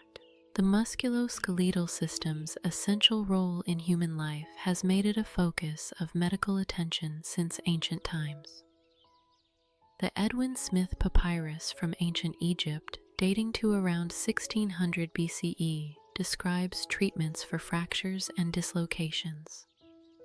Hippocratic writings discuss joint manipulation and bone setting. Throughout history, healers have sought to repair musculoskeletal injuries and relieve pain. Modern orthopedic surgery, physical therapy, sports medicine, and related fields continue this tradition with increasingly sophisticated tools and understanding. Yet for all the medical advances, the fundamentals remain. Bones need loading to stay strong. Muscles need use to maintain mass. Joints need movement to stay healthy. Tissues need time to heal and adapt. These principles, rooted in biology, transcend particular treatment approaches. Supporting the musculoskeletal system's inherent capacities for adaptation and healing remains central, whether through surgery, medication, rehabilitation, or lifestyle modification. The wonder of the musculoskeletal system lies partly in how it seamlessly integrates structure and function, stability and mobility, strength and sensitivity. Bones provide rigid support, yet constantly remodel. Muscles generate powerful forces, yet allow delicate control. The system maintains upright posture effortlessly, yet can instantly produce explosive movement. These seeming contradictions resolve when we recognize that the system is not a static structure, but a dynamic process, constantly adjusting to changing demands. This dynamic nature means the musculoskeletal system exists in time, not just space. Each movement has a history, the neural programs developed through previous movements, the muscular adaptations from prior training, the structural modifications from accumulated loading. Each movement also has a future, influencing subsequent tissue remodeling, motor learning, and functional capacity. Understanding the musculoskeletal system requires appreciating this temporal dimension. The musculoskeletal system ultimately enables agency, the capacity to act on intentions, to move through the world, to manipulate objects, to express yourself through movement and gesture. This agency is not unlimited, constrained by anatomy, strength, skill, and circumstances. Yet within those constraints lies vast possibility. The same basic musculoskeletal architecture allows walking and running, climbing and swimming, writing and painting, playing instruments and crafting objects, athletic performances and gentle caresses. As these final words arrive, as this exploration concludes, the musculoskeletal system continues its timeless work. Muscles maintain your posture against gravity's constant pull. Proprioceptors monitor position and send continuous updates to the nervous system. Bones bear load and remodel in response. Connective tissues transfer forces and provide structural continuity. The system that has supported you since infancy, that will carry you through all your days, performs its duties quietly, reliably, asking nothing, providing the very foundation of embodied existence. Rest in the knowledge that you are held by an architecture of bone, powered by engines of muscle, coordinated by elegant neural control, adapted through millions of years of evolution, uniquely yours yet sharing fundamental design with all humanity. The framework that gives you form, the muscles that give you motion, the tissues that connect and support, all continue their faithful service, enabling you to move through the world, to act on intention, to exist as a physical being in space and time. The musculoskeletal system, that grand integration of structure and function, represents one of life's extraordinary achievements. Matter organized to support itself against gravity, to move with purpose, to adapt to use, to persist through decades, to enable the full range of human experience and expression. In understanding it more deeply, we gain not just knowledge, but appreciation for the remarkable biology that sustains our physical existence.